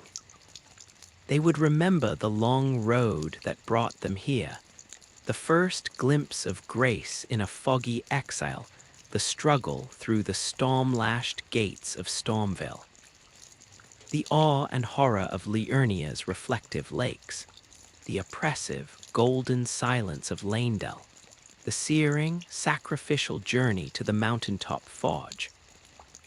They would remember the faces of those who had helped, hindered, or simply watched them pass, the melancholy sorceress in her rise, the enthusiastic, doomed jaw warrior, the cynical fingerita, the loyal wolfman blade, half consumed by the very fate he served. All those stories were now subsumed into the larger story, their meanings fixed or liberated by the final choice. And in quiet moments in the new eternal twilight or the new eternal noon, the Elden Lord might look up at the sky, now silver or black or a flawless blue, and feel not triumph, but a quiet, immense responsibility. And perhaps if they listened very closely in the new silence, they might hear, beneath the hum of the new order, the faintest echo of the old sound. The symphony of splintering, not as a threat, but as a memory. A reminder of the cost of order and the fragility of any truth held in the hands of those who can dream. The echo of the new ring's formation did not fade so much as it was absorbed, becoming the baseline hum of a world recalibrated. In the heartwood, now a chamber of softly resonant silver, or perhaps of stark, shadowless white, the air itself seemed to have acquired a new density, not the inert glass of before, but something more like clear honey, slow and sweet with the weight of established law. The light did not fall, it simply was an even emission from every surface, as if the walls, the floor, the very air particles had agreed to glow in consensus. There was no central source, for the source was now the principle itself, diffused through every crack and fiber of reality. The Elden Lord stood within this sanctified silence. The transformation was not always visible to the eye, but it was palpable in the stillness of their own breath, in the way their heartbeat seemed to synchronize with a slower, vaster rhythm, the pulse of the reborn lands between. To move a hand was to feel the gentle, invisible resistance of the new order, a universe subtly affirming its fresh boundaries. They were no longer a guest in this world, nor even its master. They had become its predicate, the living subject around which the long, complex sentence of existence now structured itself. Their will, which had chosen the pattern of the mending, was now the axle upon which the great wheel turned, and with every turn that will was reinforced, made more eternal, more inseparable from the system it upheld. The walk back through the Erd Tree was a journey through a living testament. The char and scorch marks from the flame of ruin were not erased. In the age of fracture, they remained as blackened scars, textured like charcoal reliefs against the pallid gold of the inner bark, a permanent record of the violence required to reach this stasis. In the age of the stars, these burns were overgrown with delicate, phosphorescent lichens that glowed with a cold, blue-white light, as if the tree were remembering the forge's heat as a kind of frost. In the age of perfect order, the burns were geometrized, their chaotic edges resolved into precise, interlocking fractal patterns, a logical analysis of destruction rendered as art. Each step downward was a reading of the new text, written in the language of bark, light, and transformed trauma. Emerging from the great, smoldering hole in the Erd Tree's base, the Elden Lord would behold Leyndell anew. The city was no longer a mausoleum of gold, but a canvas upon which the new age had painted its first, tentative strokes. If the age was one of fracture, the city lay exactly as it had been, yet somehow more so. The gilding on the rooftops was not brighter, but more definitive in its decay, the cracks in the flagstones more accepted, as if the city had sighed and settled into its own ruination. The spectral golden echoes of its past were gone, replaced by a permanent, amber-tinted twilight that softened every edge.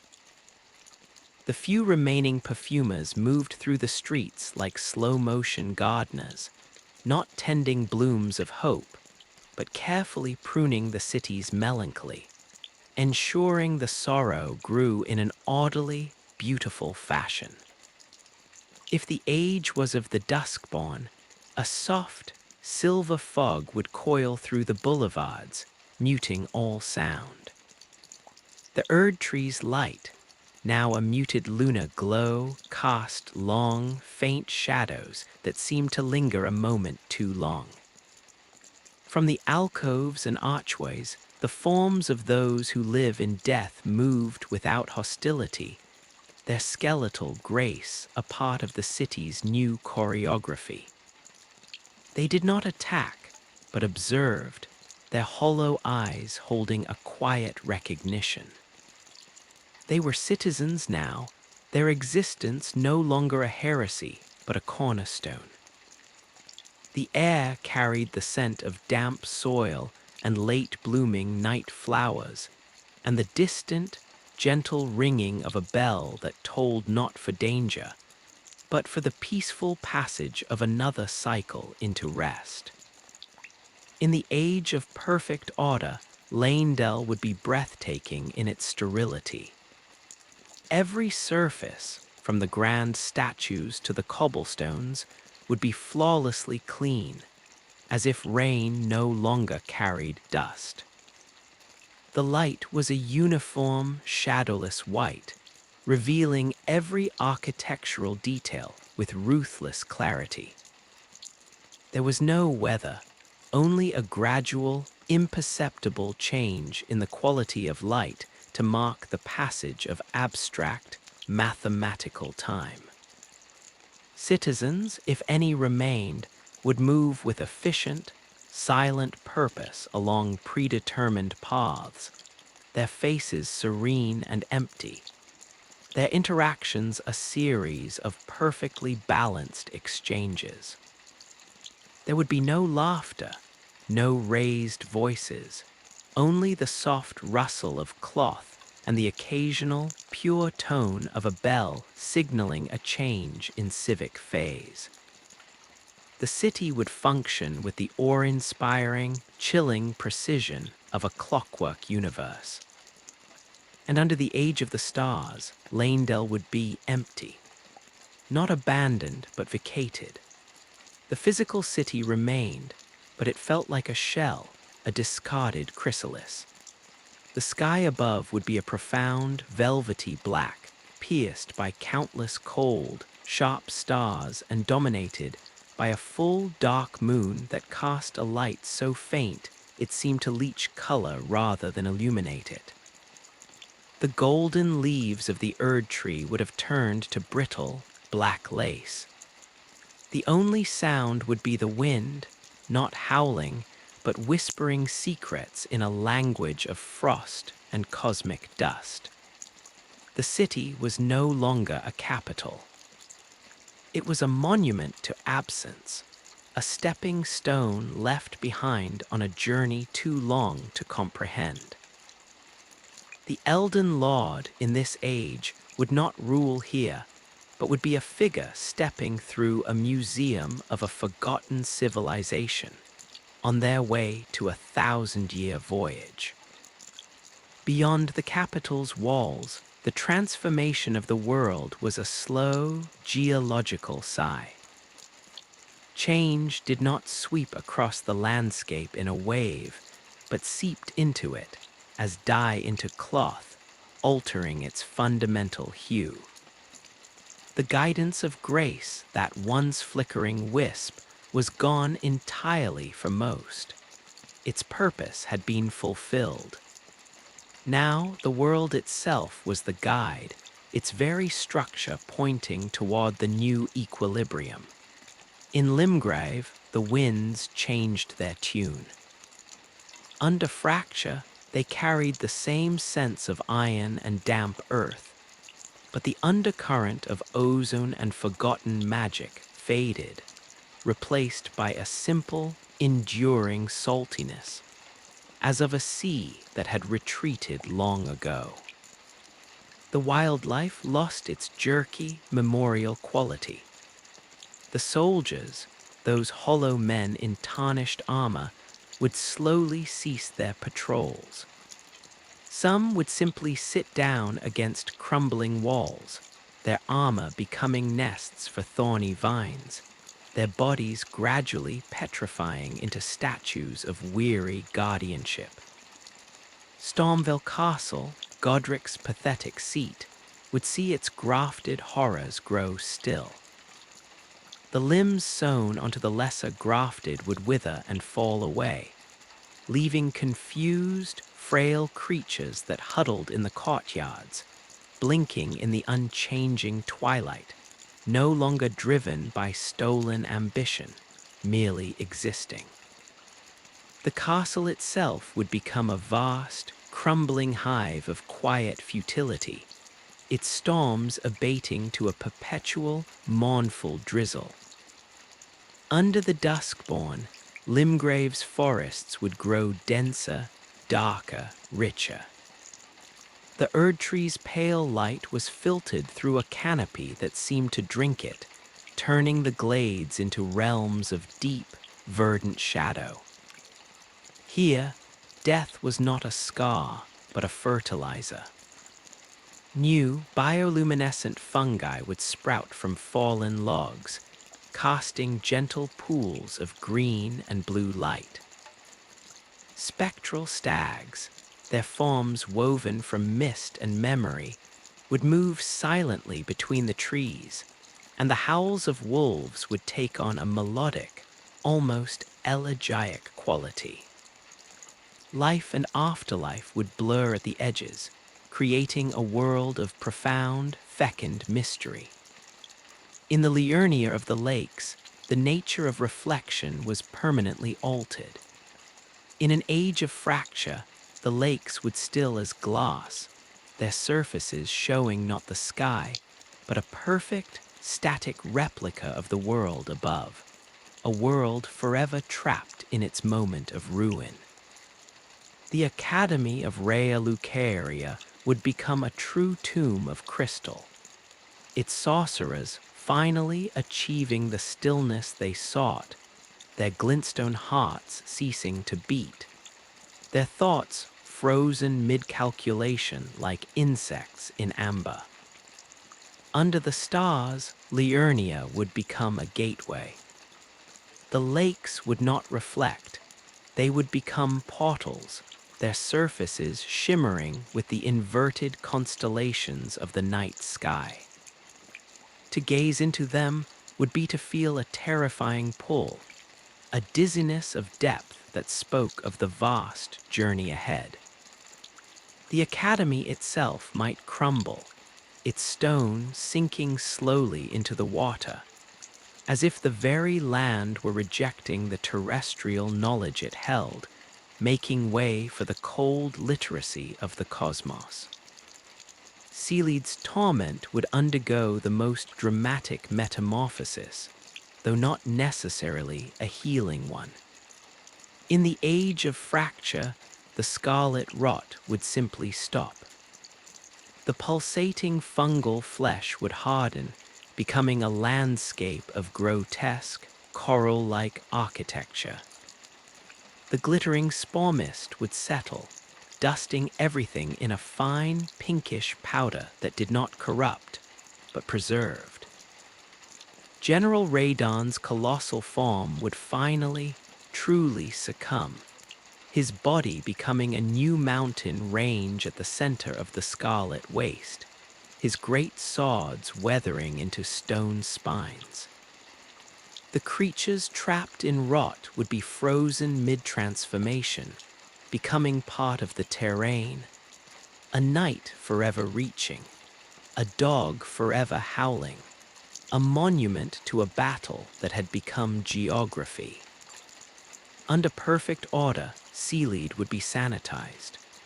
The rot would not be cured, but contained and rationalized. Its borders would become sharp, clear lines on the map. Within those lines, the ecosystem would be studied, catalogued, and allowed to continue as a controlled experiment in decay, a contained example of the chaos that logic had mastered.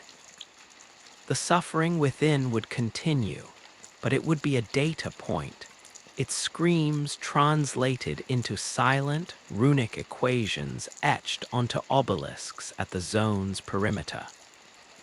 And in the deep, hidden places, the story continued unseen.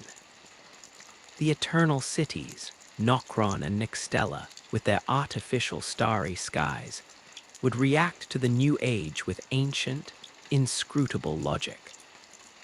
Under the Golden Order's variance, they might seal themselves off completely, their last silver-haired inhabitants performing one final, endless ritual before turning to statues, their civilization completing its long retreat into myth.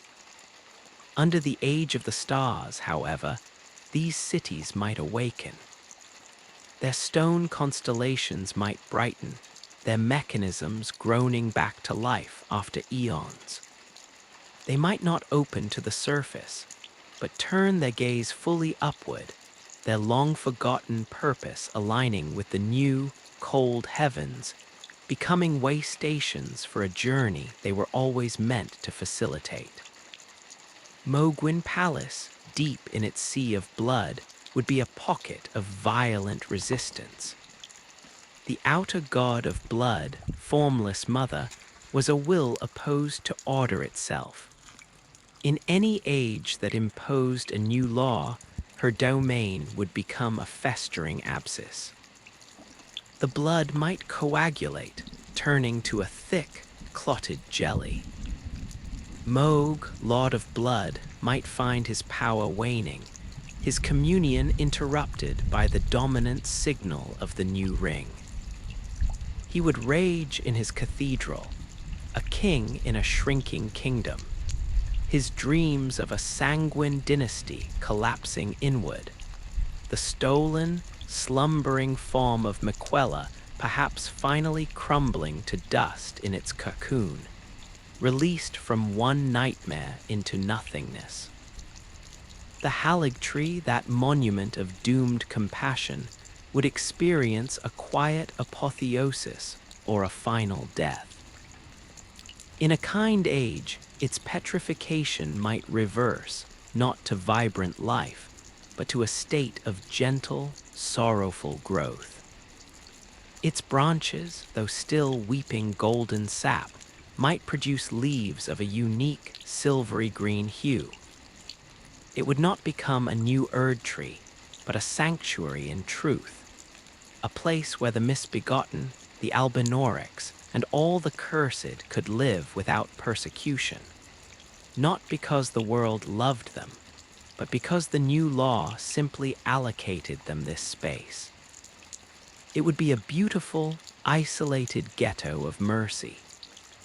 In a harsh age, the Haligtree might simply shatter, its trunk splitting with a sound like a continent breaking, its promise extinguished forever under the weight of an uncaring cosmos or a rigid equation. And what of the people? The few surviving, sane inhabitants of the lands between, the isolated merchants singing their ancestral songs, the nomadic warriors, the hermits in their caves, would feel the change in their blood. Their lives would not instantly improve, but the randomness would leave. The sudden, inexplicable attacks from creatures driven mad by fragmented magic would cease. The earth would stop trembling with the footfalls of walking mausoleums. The sky, whatever its new color, would be consistent. This would bring a form of peace, even if it was the peace of a clarified despair. A merchant might still be poor, might still huddle under a ruined bridge, but he would no longer fear the night giving birth to a grafted scion. His loneliness would become a fact, not a surprise. The tarnished who had become Elden Lord would soon learn that ruling was not an act of command, but of embodiment. There were no edicts to issue, no courts to hold. The new ring issued its own decrees through the functioning of the world. Their role was to be the anchor, the fixed point. They might take up residence in the heartwood, becoming a silent, meditative figure around which the roots of the world tightened. They might wander, a pilgrim in their own kingdom, observing the consequences of their choice unfold with the slow inevitability of seasons in a world that may no longer have seasons. They would be sought out, of course, by the last few who remembered the before times. An old, grizzled knight might track them to a windswept plateau, not to fight, but to ask, with eyes full of confused pain, why this? Why not the golden city we fought for? A surviving sorcerer, body half crystal, might approach with clicking steps to pose a complex, philosophical query about the nature of the new magical constants. A misbegotten, brave with desperate hope, might approach the haligtree's roots, seeking a sign that their kind had not been forgotten in the grand recalibration. To each, the Elden Lord would have no easy answer. Their choice was not a policy, but a reality. They could only be what they were, a living manifestation of the age. Their presence alone was the answer, a walking truth that was either a comfort or a condemnation. And in the deepest quiet, when the new world's hum was at its lowest ebb, the Lord might feel it, not a regret, but a memory of scale. They had mended a ring, but they sat within a universe. The greater will was one intelligence among many in a cosmos teeming with outer gods. The frenzied flame, the formless mother, the scarlet rot, the mysterious god of the deathbirds, the distant, cool intelligence of the dark moon. Their age had established one as dominant or had attempted to refuse all of them. But the others did not vanish. They receded, bided their time in the outer dark, in the depths of nightmares, in the latent potential of chaos.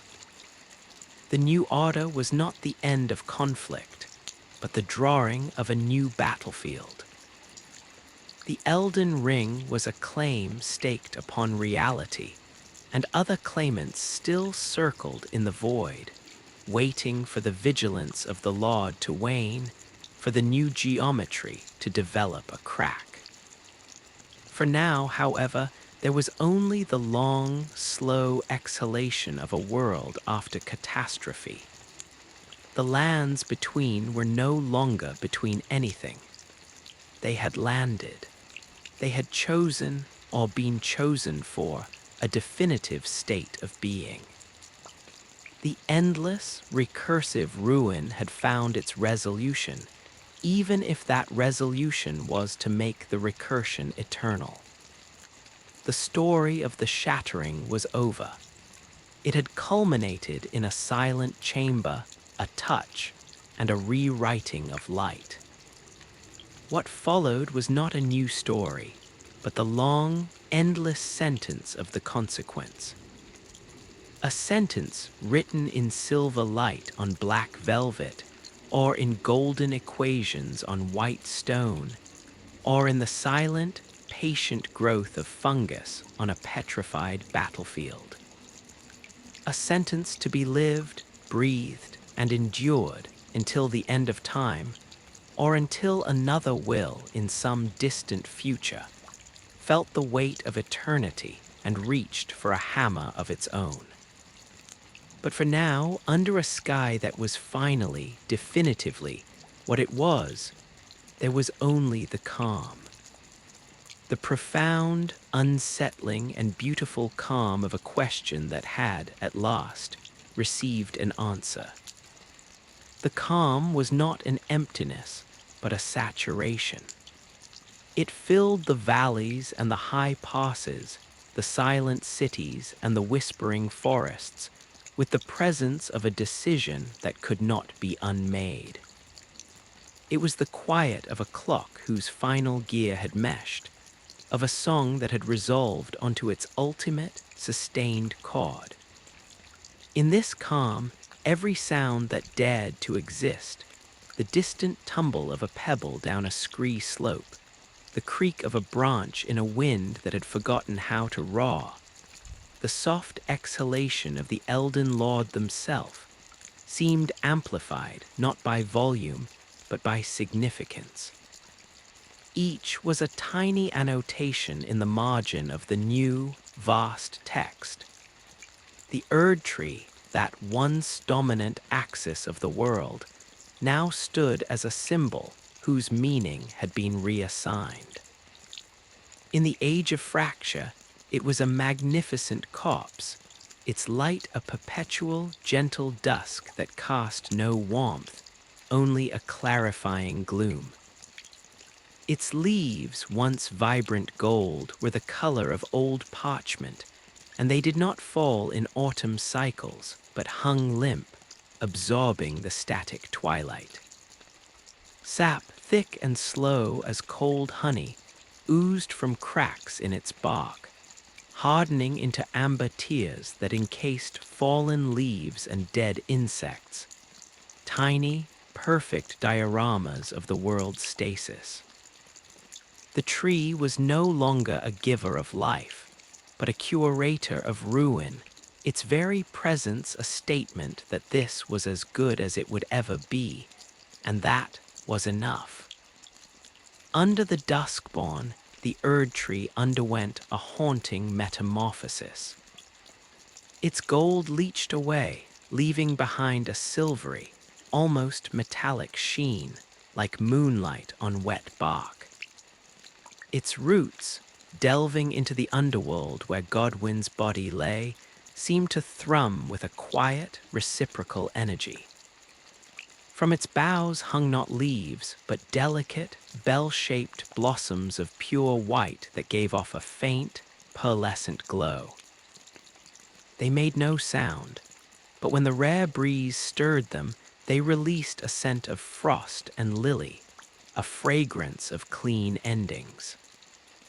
The tree had become a conduit between the living earth and the kingdom of the peacefully dead, its light a soft beacon for souls completing their final, quiet journey.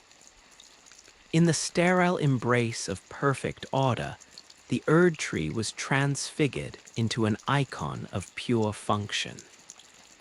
Its form became impossibly symmetrical, its branches arranging themselves in precise, fractal patterns that repeated down to the smallest twig. It emitted a constant, low-frequency tone, a pure note that vibrated in the bones rather than the ears, harmonizing with the mathematical rhythm of the world. It shed neither leaves nor light in the conventional sense.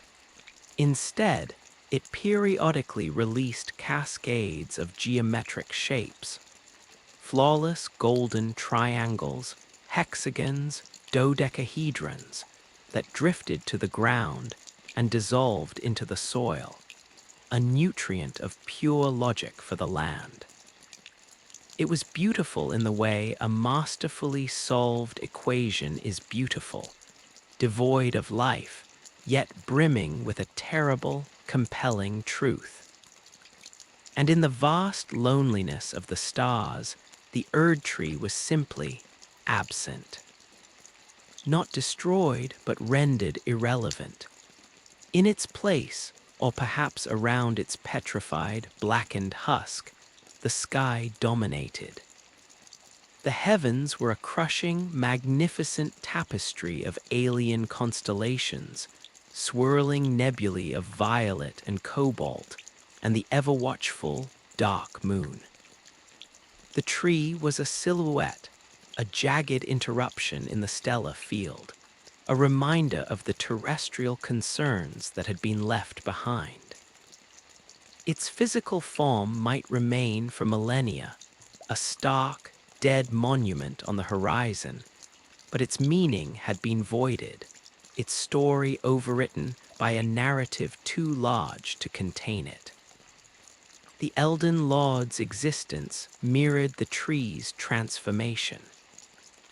Their humanity, that flickering, mortal core that had driven them through grafted horrors and scarlet blooms, did not vanish, but was stretched over the framework of the new order like a skin over a drum. Sensations were filtered through the lens of the age. The taste of water from a Limgrave spring. In fracture, it was crisp, clean, but carried a lingering aftertaste of iron and old magic, a memory of what once was. In the Duskborn, it was cool and slightly sweet, with a faint, mineral tang like wet stone in a deep tomb. Under perfect order, it had no taste at all, only a perfect, hydrating neutrality. Under the stars, it might taste of nothing, or of something faintly metallic and cold, like licking a frozen telescope. Their dreams, if they still dreamed, were no longer personal. They became visions of the system's functioning. They might dream of root networks spreading through the bedrock, feeling the slow push against stone as a dull, pleasant pressure. They might dream of the orbit of celestial bodies in the new night sky, feeling the immense, silent tug of gravitational constants they had authored. They might dream of the slow conversion of a scarlet wrought pustule into inert crystal, cell by cell, a process of infinite patience. These were not nightmares or fantasies, but reports from the frontiers of the new reality, administrative visions. Their relationship to time dissolved. Days and nights, if they still alternated, were mere aesthetic variations in the light. The true measure was the gradual, imperceptible shift in the world's state. They might stand on the walls of Lanedell for what felt like an hour, and watch a crack in a distant tower slowly. So slowly, seal itself with a growth of luminous lichen in the Duskborn age, or with a seepage of molten gold that cooled into a seamless repair in fracture.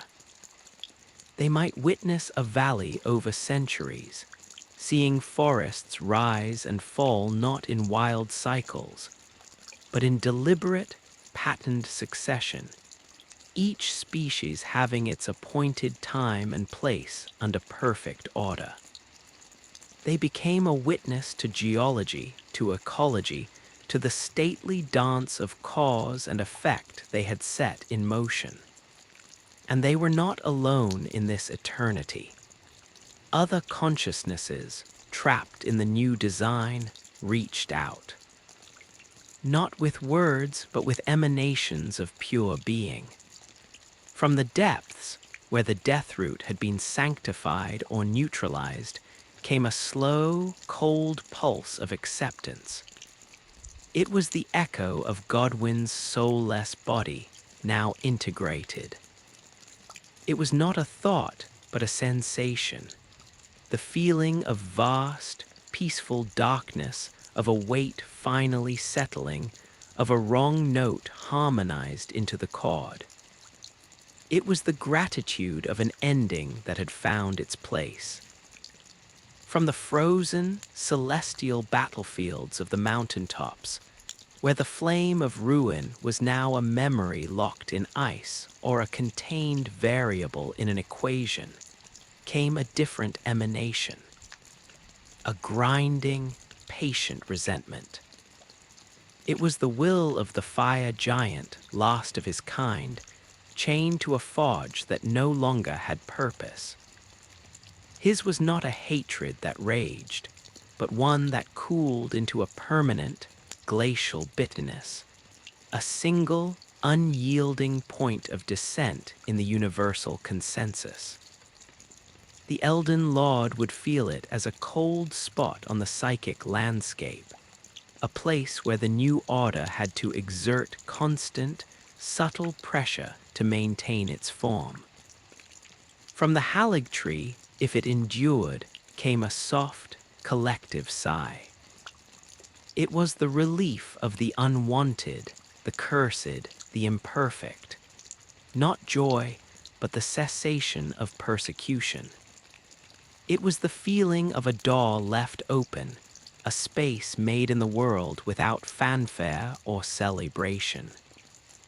It was the psychic equivalent of sunlight finally reaching a forest floor after the canopy has thinned, a simple, profound allowance of existence. And from the far, cold reaches where Rani's destiny unfolded, there was distance. An immense, stretching silence. It was not hostility, but a profound and deliberate separation. It was the feeling of a door closing softly, but finally, between one room and another.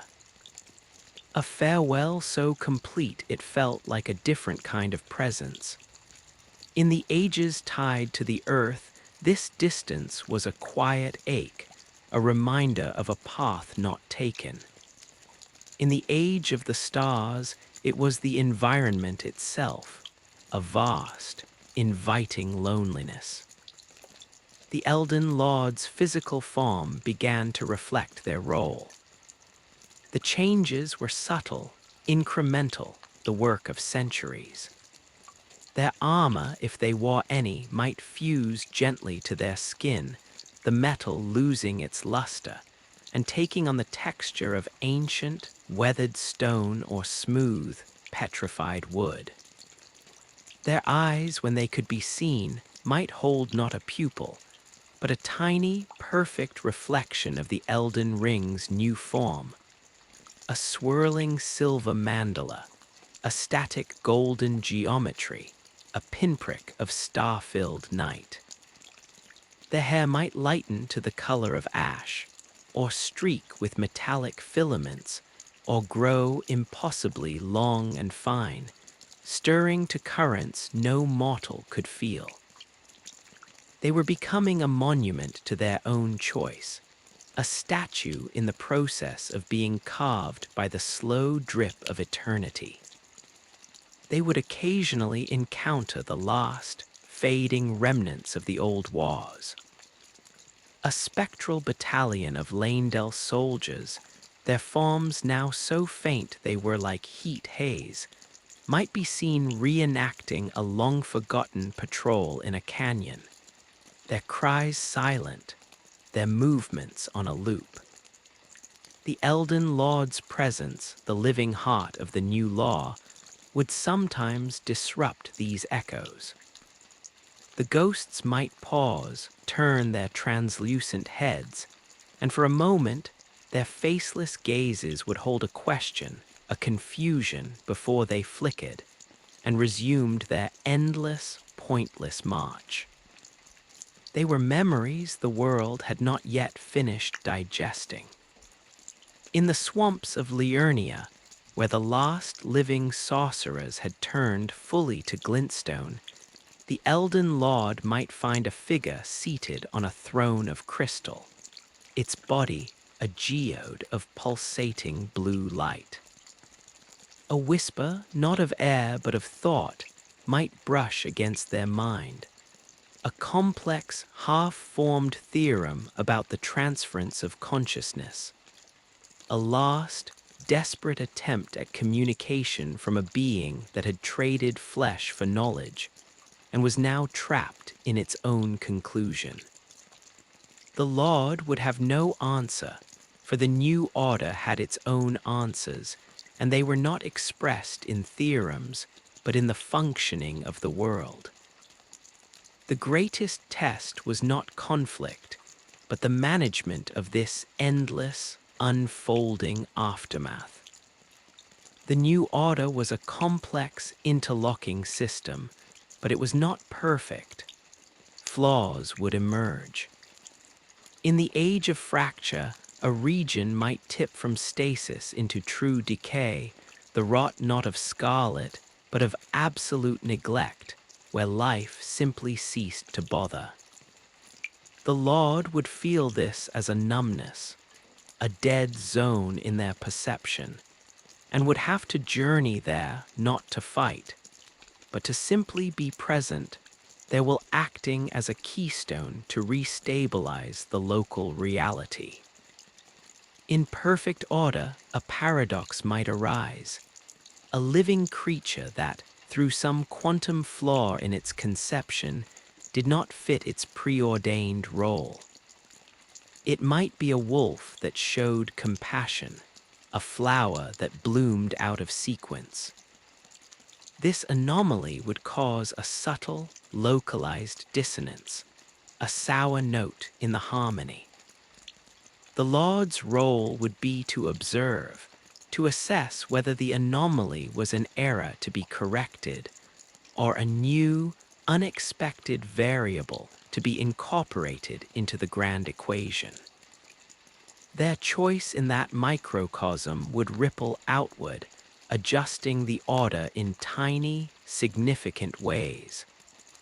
Under the stars, the test was one of endurance. The loneliness was not an emotion, but a condition of the physics. The pull of the terrestrial was a constant, low-grade temptation to look back, to impose form, to rule. The Lords will had to remain aligned with the vast, empty freedom they had chosen, resisting the gravitational pull of kingship and meaning. They were a sailor on an ocean of night, and the greatest danger was the urge to build a dock. And through it all, the whispers from beyond the fog never fully ceased. The greater will, having achieved a new stability through its Lord, might fall into a kind of satisfied dormancy.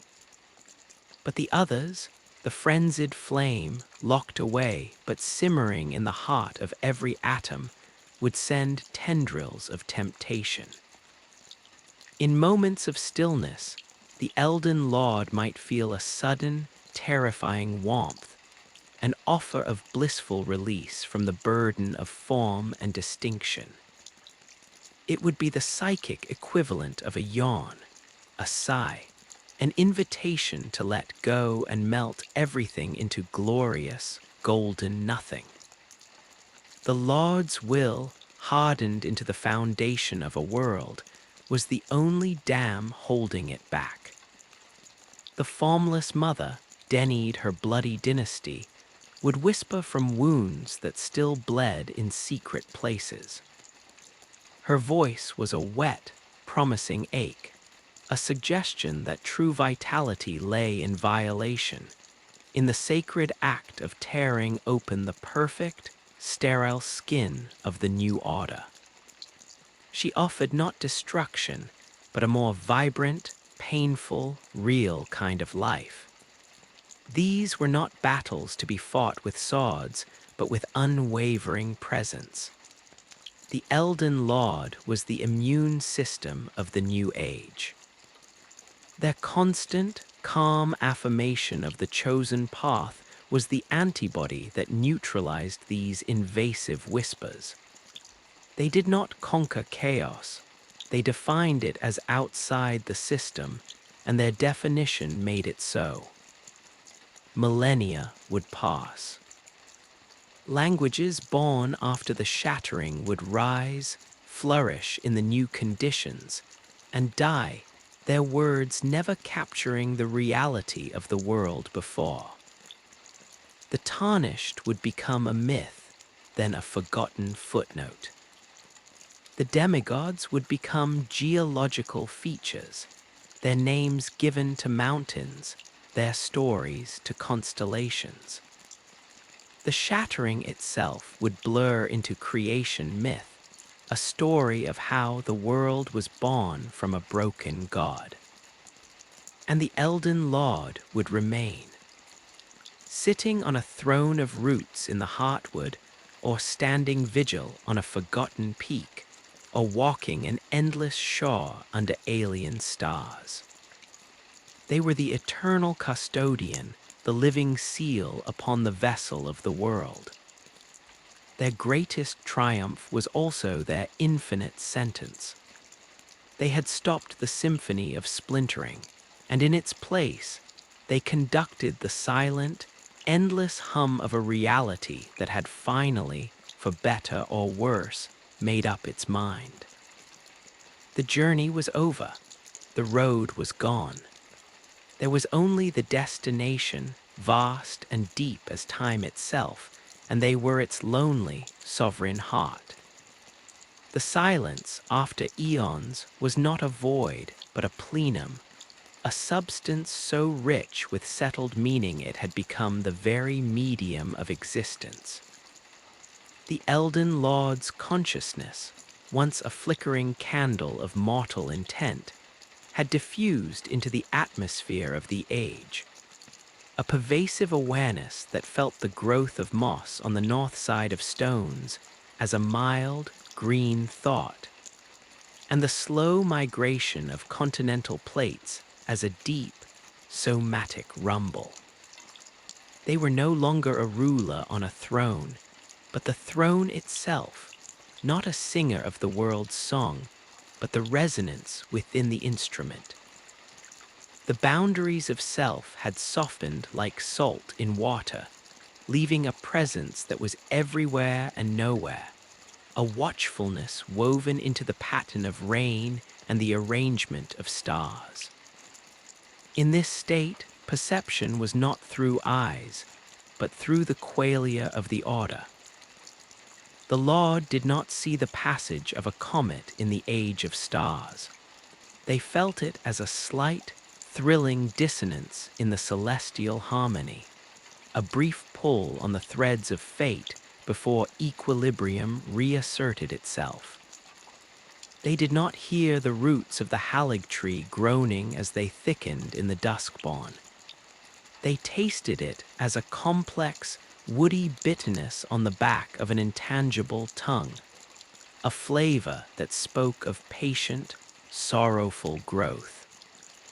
Sensation was synesthetic, philosophical, immediate. The world was not an object to be observed, but a condition to be inhabited. And the world, in turn, had grown accustomed to its Lord. The lands had developed habits, rituals of existence that reflected the chosen age. In the fracture, these were rituals of preservation.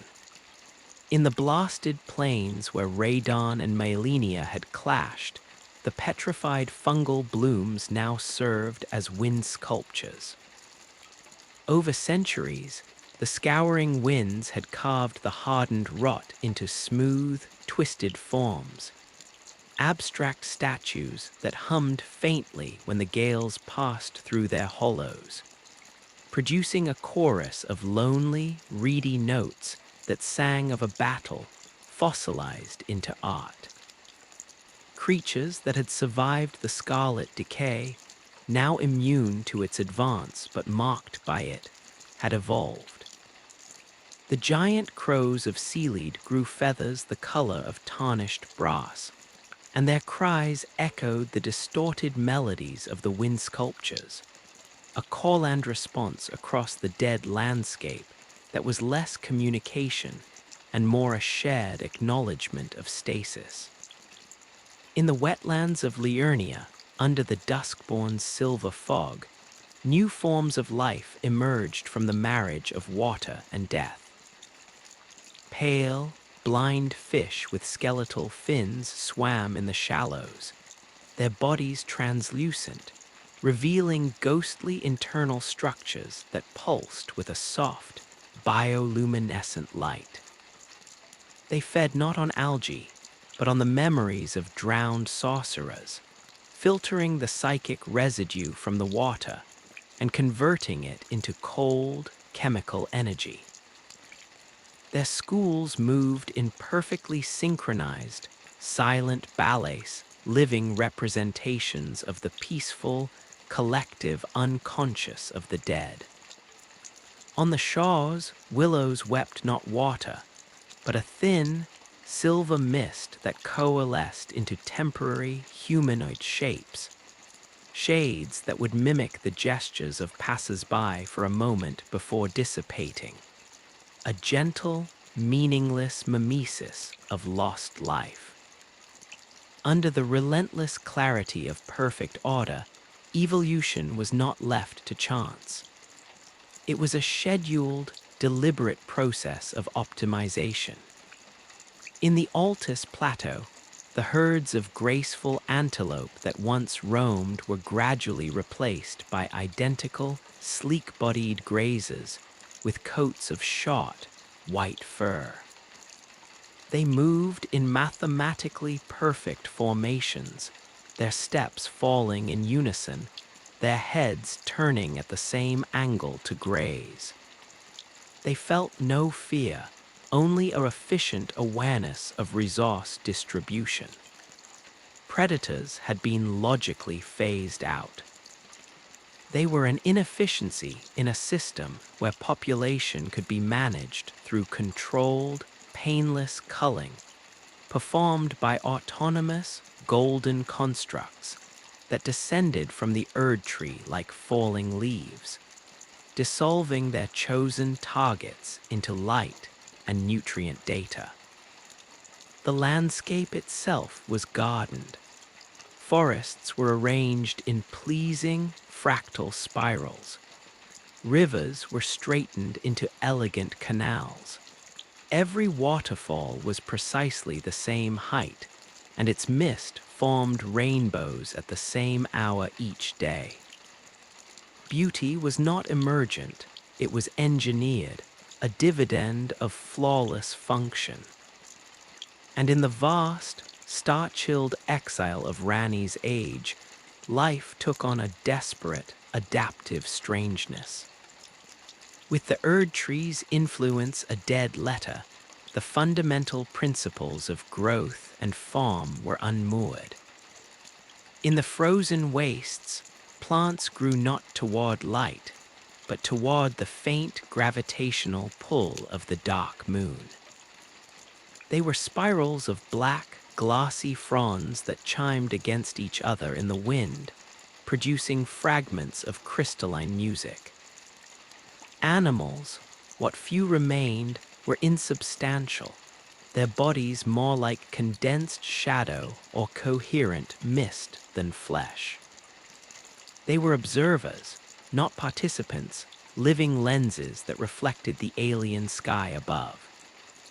The few surviving human settlements, if they could be called that, were clusters of silent, meditative figures who had learned to draw sustenance not from food, but from the slow absorption of starlight, their skin turning to a porous, pumice-like stone over centuries, their minds fixed on the long, cold journey ahead. The Elden Lord perceived all this not as a monarch surveying a domain, but as a dreamer might be aware of the shifting landscapes of their own dream. They were implicated in every detail. The precise angle of a fractal branch in perfect order was an expression of their will. The melancholic tone of a sealied wind sculpture in the fracture was a note in a song they had chosen to sustain. The silent, star-absorbing vigil of a monk in the age of stars was a prayer to a god they had helped install. This omnipresent awareness brought with it a profound, quiet intimacy with the suffering that remained. For even in a mended world, suffering was not abolished. It was given a new grammar. In the fracture, It was the ache of eternal incompletion, the pain of a wound kept clean but never healed. A soldier-turned statue in Limgrave might, over a millennium, develop a single, hair-thin crack in its stony cheek. From this crack, a tiny, hardy flower might take root, its roots prying the stone apart by microscopic degrees. The process would be agonizingly slow, a torment of geological patience. The Lord would feel this not as the soldier's pain, for the soldier's mind was long gone, but as the universe's subtle objection to its own stasis, a whispered urge toward entropy that the fracture perpetually denied. In the Duskborn, suffering was the sweet sadness of memory. A ghost in Lanedell, finally at peace, might choose to linger not out of unfinished business, but out of a fondness for the feeling of sunlight on stone, a sensation it could no longer truly feel. This longing, this gentle, persistent absence, was a kind of pain. The Lord would sense it as a cool, blue spot in the emotional topography of the city, a place where the silver light pooled a little deeper, a little colder. Under perfect order, suffering was the distress of irrelevance. When a living being, through some quantum era, developed a desire, a preference, a love that fell outside its logical function, it created a dissonance. A grazer that developed a fondness for a particular patch of grass, returning to it day after day, would disrupt the efficiency of the grazing rotation. The system would gently, implacably correct it, redirecting the creature. The creature's confusion, its simple, illogical yearning, was a spark of chaos in the pure engine of order.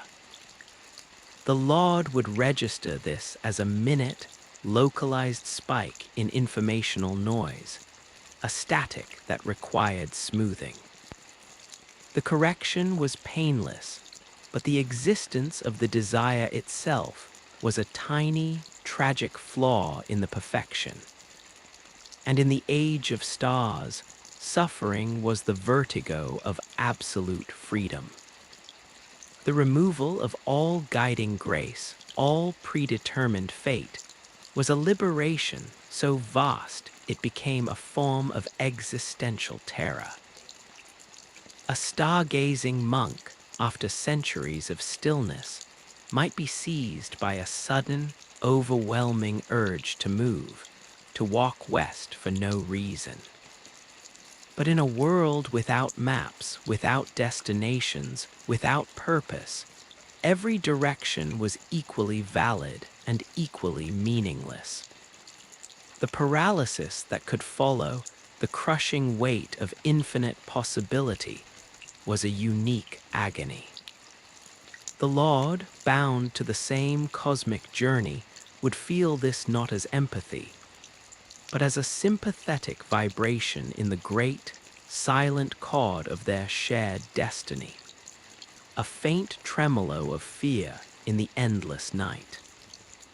The Lord's own form continued its gradual transfiguration, becoming a site where the age's principles were most concentrated. In the heartwood of the Erd tree, or in whatever sanctum they occupied, their body became less a thing of flesh and more a nexus of environmental processes. In the fracture, their seated form might slowly merge with the throne of roots, the wood growing around them in a protective, entombing embrace, their skin taking on the texture of polished lignum, their hair becoming filaments of white fungus that fed on the ambient melancholy. In the Duskborn, they might appear as a figure of solidified mist and silver light, their outline shimmering and indistinct, sometimes resembling Marika, sometimes Radagon, sometimes a stranger, as if they were a portrait painted by collective memory. Under perfect order, their body would achieve a flawless, symmetrical geometry, perhaps hovering a few inches above the ground, emitting the same pure tone as the Erd tree, a human-shaped tuning fork for reality.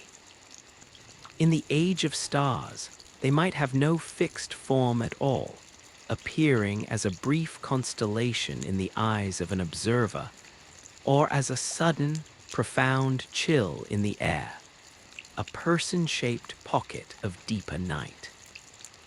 Time, which had lost its meaning for the Lord, continued to work upon the legacy of the demigods, transforming their stories into geology, their sins into climate.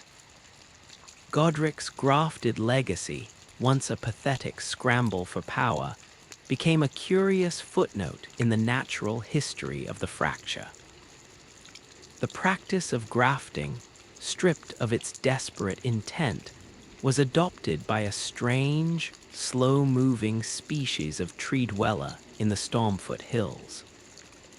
They would incorporate shed antlers, beautiful stones, and even the lost weapons of long-dead warriors into their own bark-like skin, not for power, but for a quiet, aesthetic appreciation of form and history.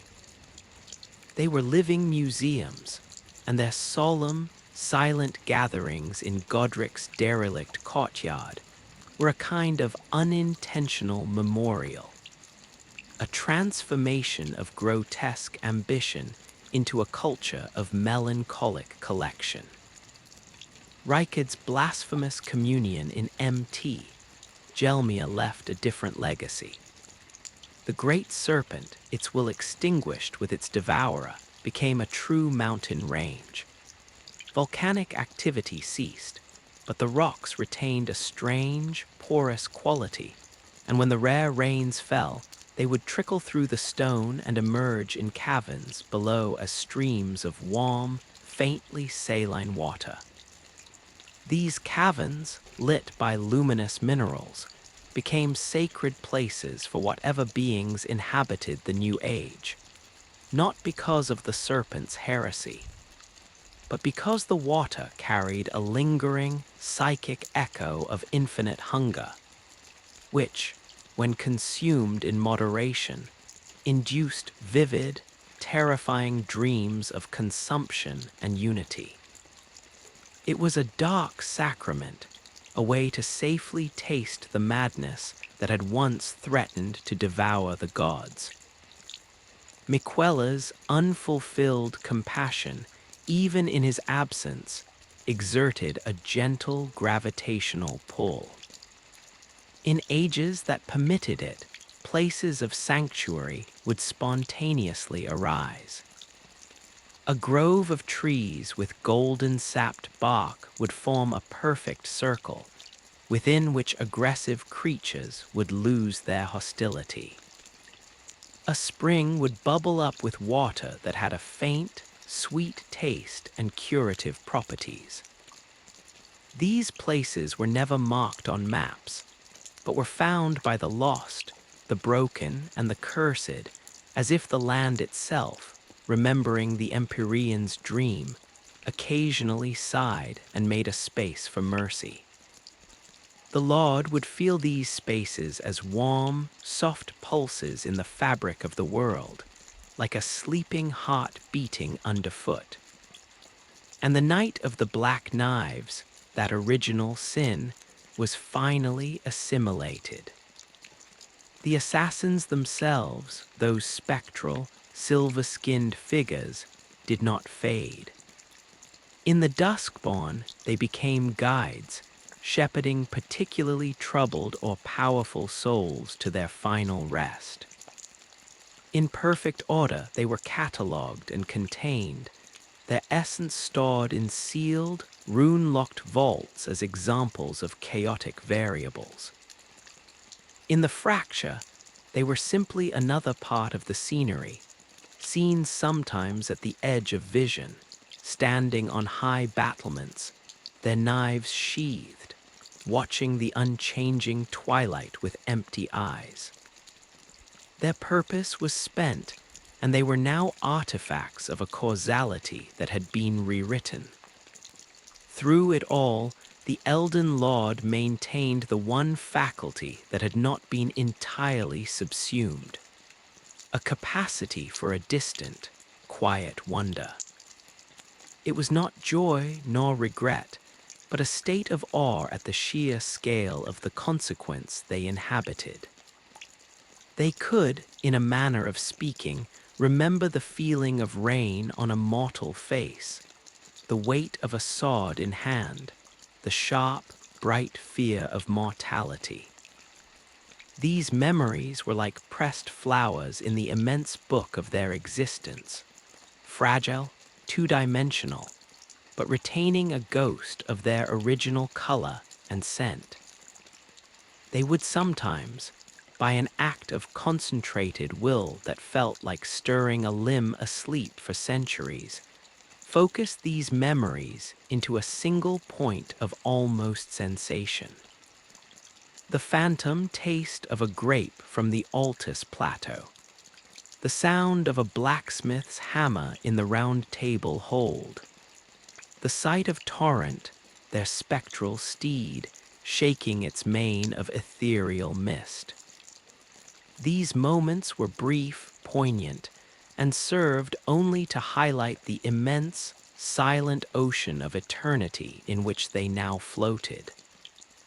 They were the guardian of a truth, but a truth they had come to understand was not a static thing. It was a relationship between a fact and a mind. And as the eons piled upon eons, even the most perfectly mended fact could begin to feel, to a consciousness that endured alongside it, like a different kind of prison. The silence in the heartwood, once a symbol of resolution, could become a weight. The flawless equations of perfect order could become a song heard so many times it lost all melody and became mere noise. The beautiful, sorrowful twilight of the duskborn could become a blanket one longed to throw off. The magnificent, starry freedom of the cosmos could become a loneliness so absolute it echoed. This was the final, unspoken challenge of lordship. Not to defend the order from external threats, but from the internal erosion of meaning that came with infinite duration.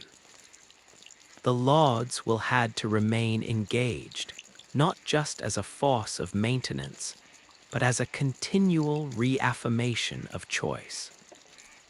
They had to choose their age every moment forever. To falter was not to be overthrown.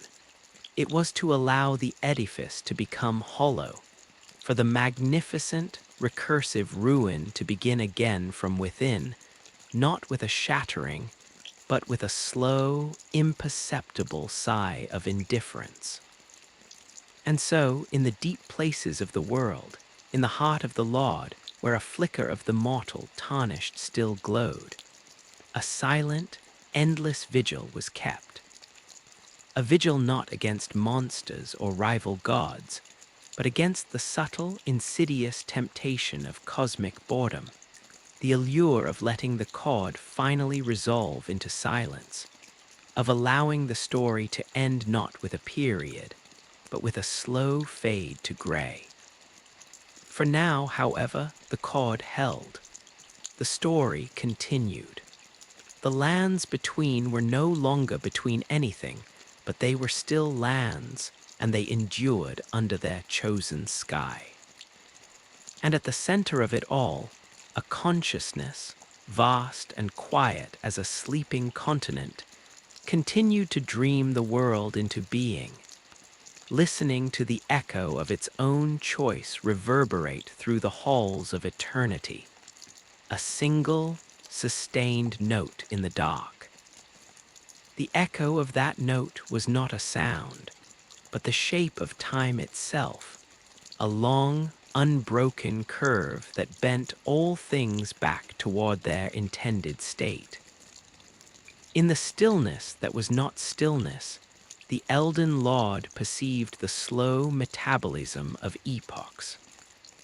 Continents drifted with the patience of glaciers, their movements not recorded in seismic shudders, but in the gradual realignment of Lee lines, veins of silent energy that glowed with the hue of the age, pulsing softly beneath the skin of the world like the slow, sleeping breath of a god.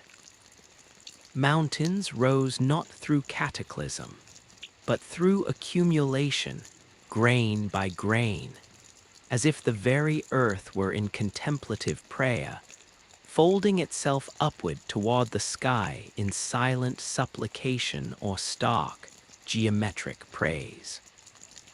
The creatures of land, sea, and air continued their dance within the new parameters, their forms and instincts slowly sculpted by the invisible hand of the Mendied order. In the fracture, evolution was a process of exquisite refinement within narrow boundaries. A species of burrowing rodent in the Weeping Peninsula, over 10,000 generations, developed paws that were not just for digging, but for polishing. They would smooth the stones in their tunnels to a mirror finish, creating labyrinthine galleries that reflected the faint, pallid Erdtree light in complex, repeating patterns. They did this without purpose or understanding. It was simply what their world, in its beautiful stasis, had slowly written into their bones. Their existence was a quiet ode to maintenance, to the care of a ruin one never hopes to leave. Under the Duskborn's silver rain, life explored the borderlands between states of being. In the mist-shrouded forests of Limgrave, a symbiotic relationship emerged between certain trees and the peaceful ghosts that frequented them. The trees, willows with bark like polished bone, would grow hollows in their trunks that perfectly cradled a spectral form. The ghosts, in turn, would seep a residue of memory and emotion into the wood, which the tree would metabolize, producing leaves of a unique phosphorescent blue that shed a soft, sorrowful light. These groves became places of quiet communion, where the living could sit and listen to the whisper of the leaves, not words, but emotions. A ghost's memory of a childhood laugh, the pang of a long-lost love, the calm of a final, accepted goodbye.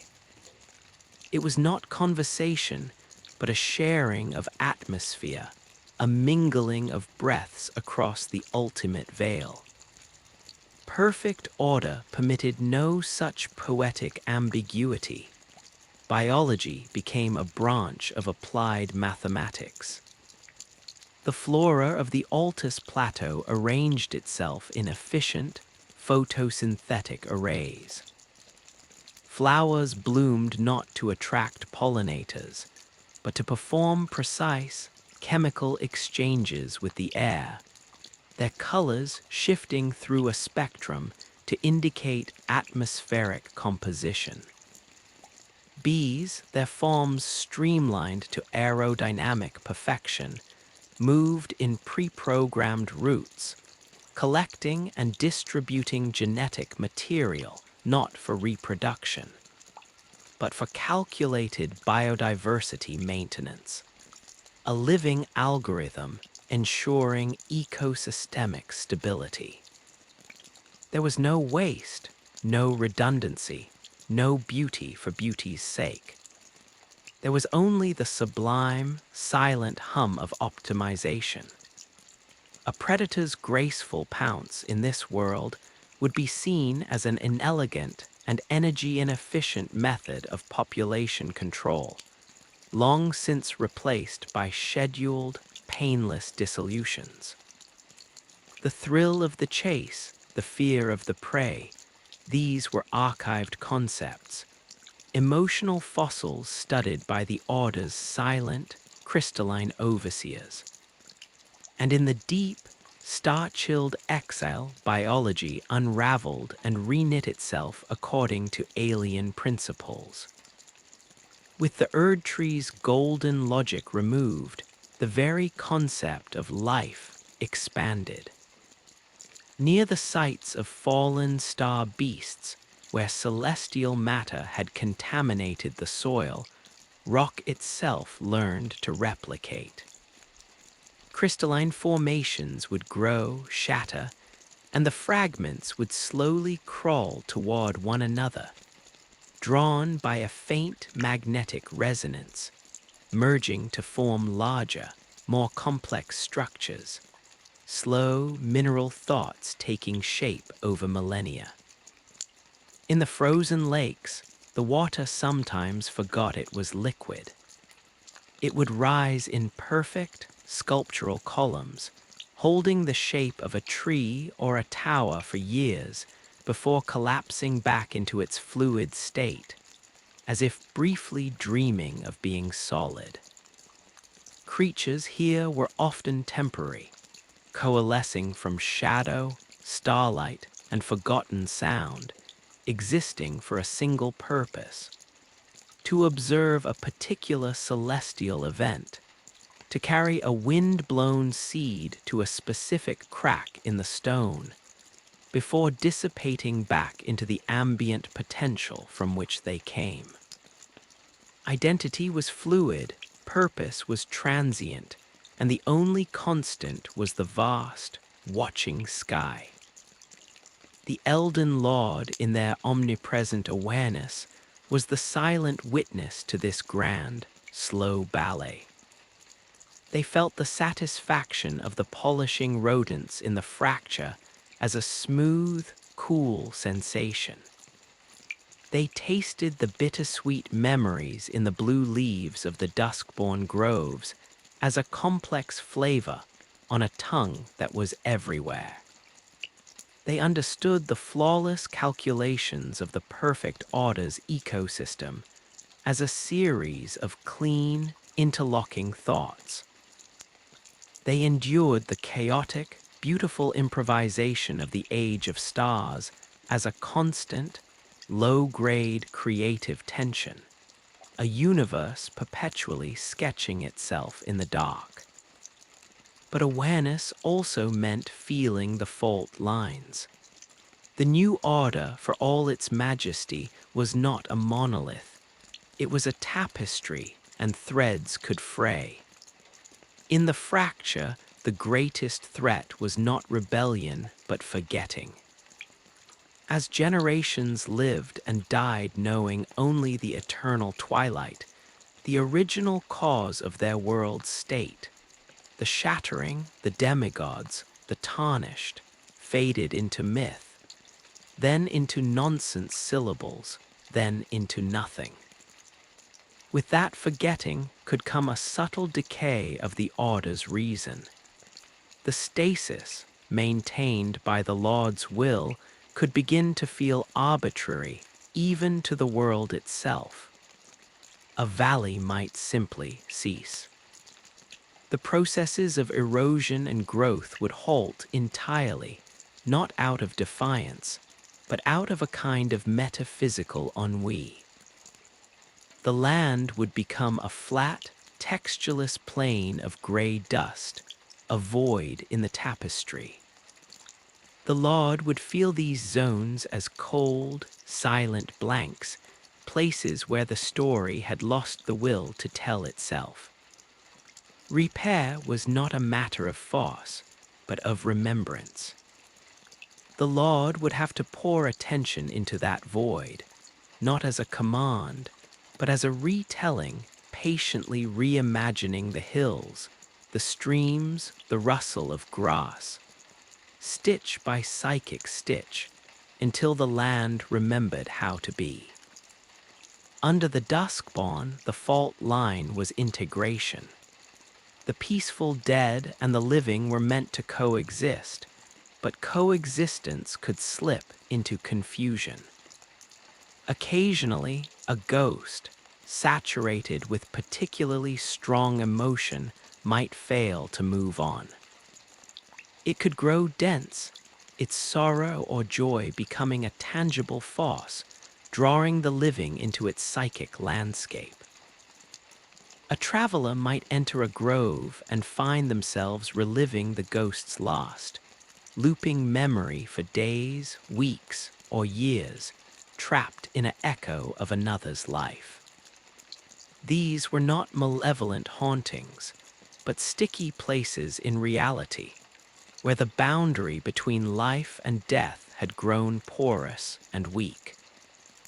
The Lord's role was that of a gentle separator, a consciousness that could enter that looping memory and, by acknowledging it, by understanding it, gently unravel its hold on the present, allowing the ghost to finally dissipate and the traveler to step free, forever changed by the intimacy of the experience. Perfect order's flaw was the opposite, the emergence of the unexpected variable. Despite the flawless math, quantum uncertainty, and the faint, residual chaos of the old world could sometimes combine to produce an anomaly. A flower might bloom a shade of red not in the spectrum of permitted colors. A grazer might be born with a crooked leg, a flaw that somehow made it more efficient, throwing the calculated grazing patterns into disarray. These were not errors of function, but errors of category. They were things the order had not accounted for. The system's first response was to neutralize them, to dissolve the red flower, to correct the grazer's gait. But sometimes the anomaly would persist, a tiny, stubborn knot of chaos. The Lord would then face a choice: enforce the original pattern or allow the anomaly to exist, thereby subtly, permanently altering the equation of the world. Each such decision was a tiny act of creation or destruction, a bending of the perfect, straight line of law.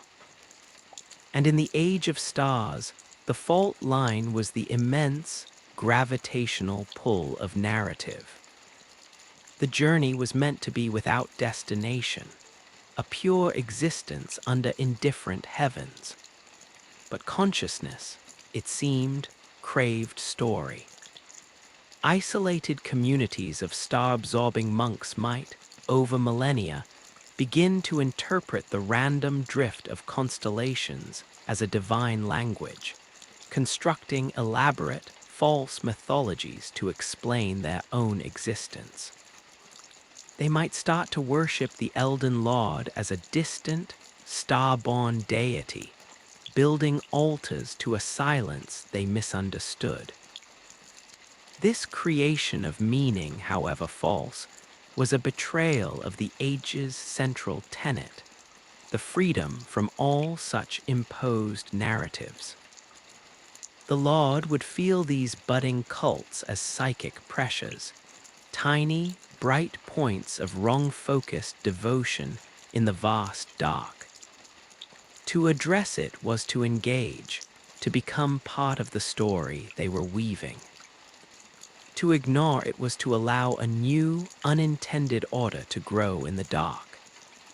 The solution was often a slow, subtle manipulation of the environment, a shift in starlight, a change in the magnetic field that would gently disrupt their patterns of thought, leading them back to silent, individual contemplation, breaking the nascent cult apart without ever revealing the hand that did it. Through these endless cycles of maintenance and subtle intervention, the Elden Lord's connection to their own original purpose could grow thin, stretched over the vast canvas of eternity. The specific love, rage, or ambition that had driven the tarnished to the foot of the Erd Tree was now a single, faded thread in a tapestry of cosmic scale. Yet, it was a crucial thread. It was the anchor of their identity, the reason they had chosen this age and not another.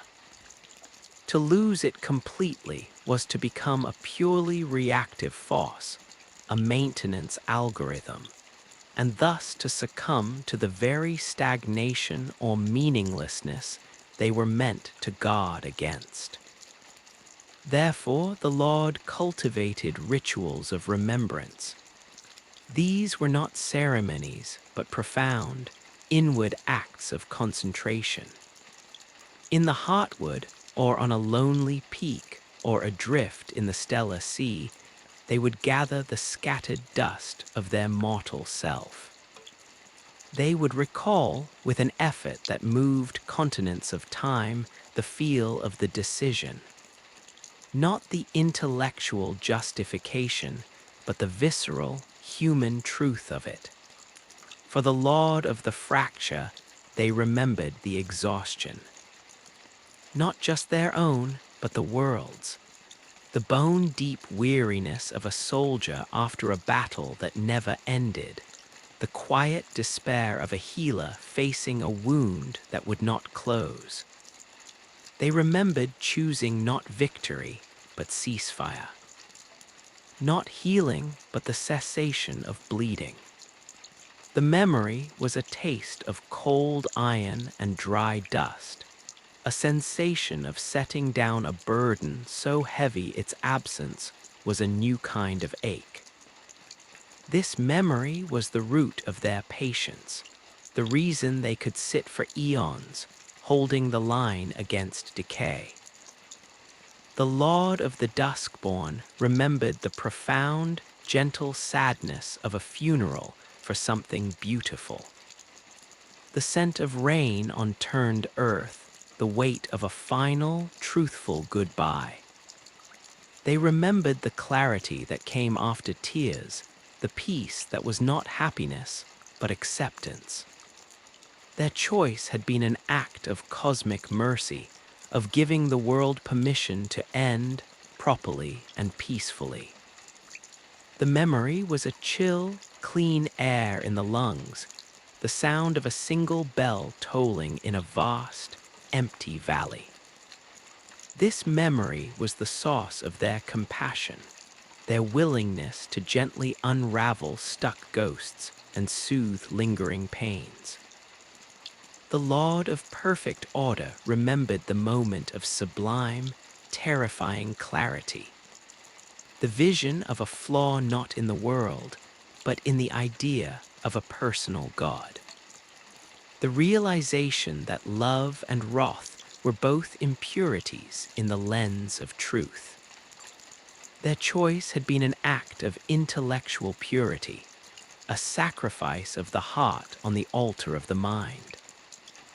The memory was the scent of ozone and old parchment, the feeling of a complex, tangled knot suddenly slipping free to reveal a single, straight line. This memory was the foundation of their unwavering logic, their ability to make cold choices for the sake of a greater, impersonal harmony. The Lord of the Stars remembered the vertigo. The breathtaking, nauseating terror of looking at the throne and seeing not a prize, but a cage. The longing for a sky so vast it contained no answers, only questions. Their choice had been an act of terrifying courage, a leap into the unknown with no promise of ground. The memory was the taste of frozen void, the sensation of falling upward into an infinite black sky. This memory was the core of their endurance, their resistance to the siren call of meaning and kingship. By returning to these memories, the Lord reaffirmed their choice. They stoked the fading ember of their original why, and its heat, however faint, kept the vast, cold engine of the age from turning into a dead, mechanical thing. They were, in the end, both the keeper of the flame and the flame itself. And what of the others, the surviving players from the age of the Shattering? Their fates were sealed into the new order, becoming patterns within the greater design. The two fingers, the gargantuan oracles of the greater will, crumbled fully. In the fracture and duskborn, their petrified remains became strange, wind-eroded mesas, their segmented forms suggesting vast, fossilized hands pointing blindly at a sky they could no longer read. In perfect order, they were dismantled, their stone analyzed and used as foundation material for observatories that tracked the flawless motion of the new heavens. In the age of stars, they were simply ignored, monuments to a forgotten dialect. The round table hold, that spectral gathering place for tarnished, faded as its purpose was fulfilled. In the new ages, it sometimes appeared as a mirage in the fog, a fleeting image of a warm hearth, the echo of clinking armor and low conversation, a nostalgic whisper on the edge of perception for those few ancient beings who still remembered fellowship. It was a ghost of a ghost, a memory of a temporary alliance in a forgotten war. The minor deities and spirits were assimilated. The ancestor spirits of the underground, once proud and wild, became gentle, geological forces in the duskborn, their antlered forms manifesting as particularly beautiful, branching crystal formations in deep caves. The dragon lord Placidusax, waiting in his storm beyond time, found his storm stilled. In the new order, his realm became a place of absolute, silent stasis, a bubble of untouched before that even the lords will did not disturb, a museum exhibit of a lost kind of power. Millennia folded into epochs. Civilizations rose from the new soil. In the fracture, they were careful, melancholy cultures that built with a mind toward preservation, their greatest art being the maintenance of ancient, beautiful ruins. In the duskborn, they were contemplative, poetic societies that celebrated cycles and endings, their literature consisting of elegant, sorrowful epitaphs and gentle ghost stories. Under perfect order, they were societies of serene, efficient scholars, their entire culture dedicated to understanding and upholding the flawless system they inhabited, producing not art, but increasingly refined models of reality itself. In the age of stars, there were no civilizations, only small, isolated clusters of silent pilgrims, each on their own inward journey, communicating through shared silence and the occasional, profound gesture toward the night sky. Through it all, the Elden Lord endured. Their consciousness, once a point, became a plane, and then a volume, suffusing the reality they had authored. They were the law of gravity and the exception to it. They were the reason the leaves fell, and the reason a single leaf might hang on through an endless winter. They were the silence between thoughts and the thought that recognized the silence. And in the deepest quiet, at the very core of their eternal vigil, they sometimes perceived a faint, familiar tremor. Not a threat, but a resonance. It was the echo of the hammer falling, the memory of the shattering. It was not a sound to be feared, but a foundational vibration, the bass note from which the long, complex chord of the Mended Age was built. It was a reminder that order was born from fracture, that peace was purchased with cataclysm, that eternity was the child of a single, decisive moment of destruction. The Lord would sit with that tremor, that memory of breaking, and in it they would find not despair, but a strange, solemn peace. For it meant that even this, the endless, calibrated silence, the perfect geometry, the slow silver dusk, the vast starry night, was not the final word. It was a sentence in a story too large to comprehend.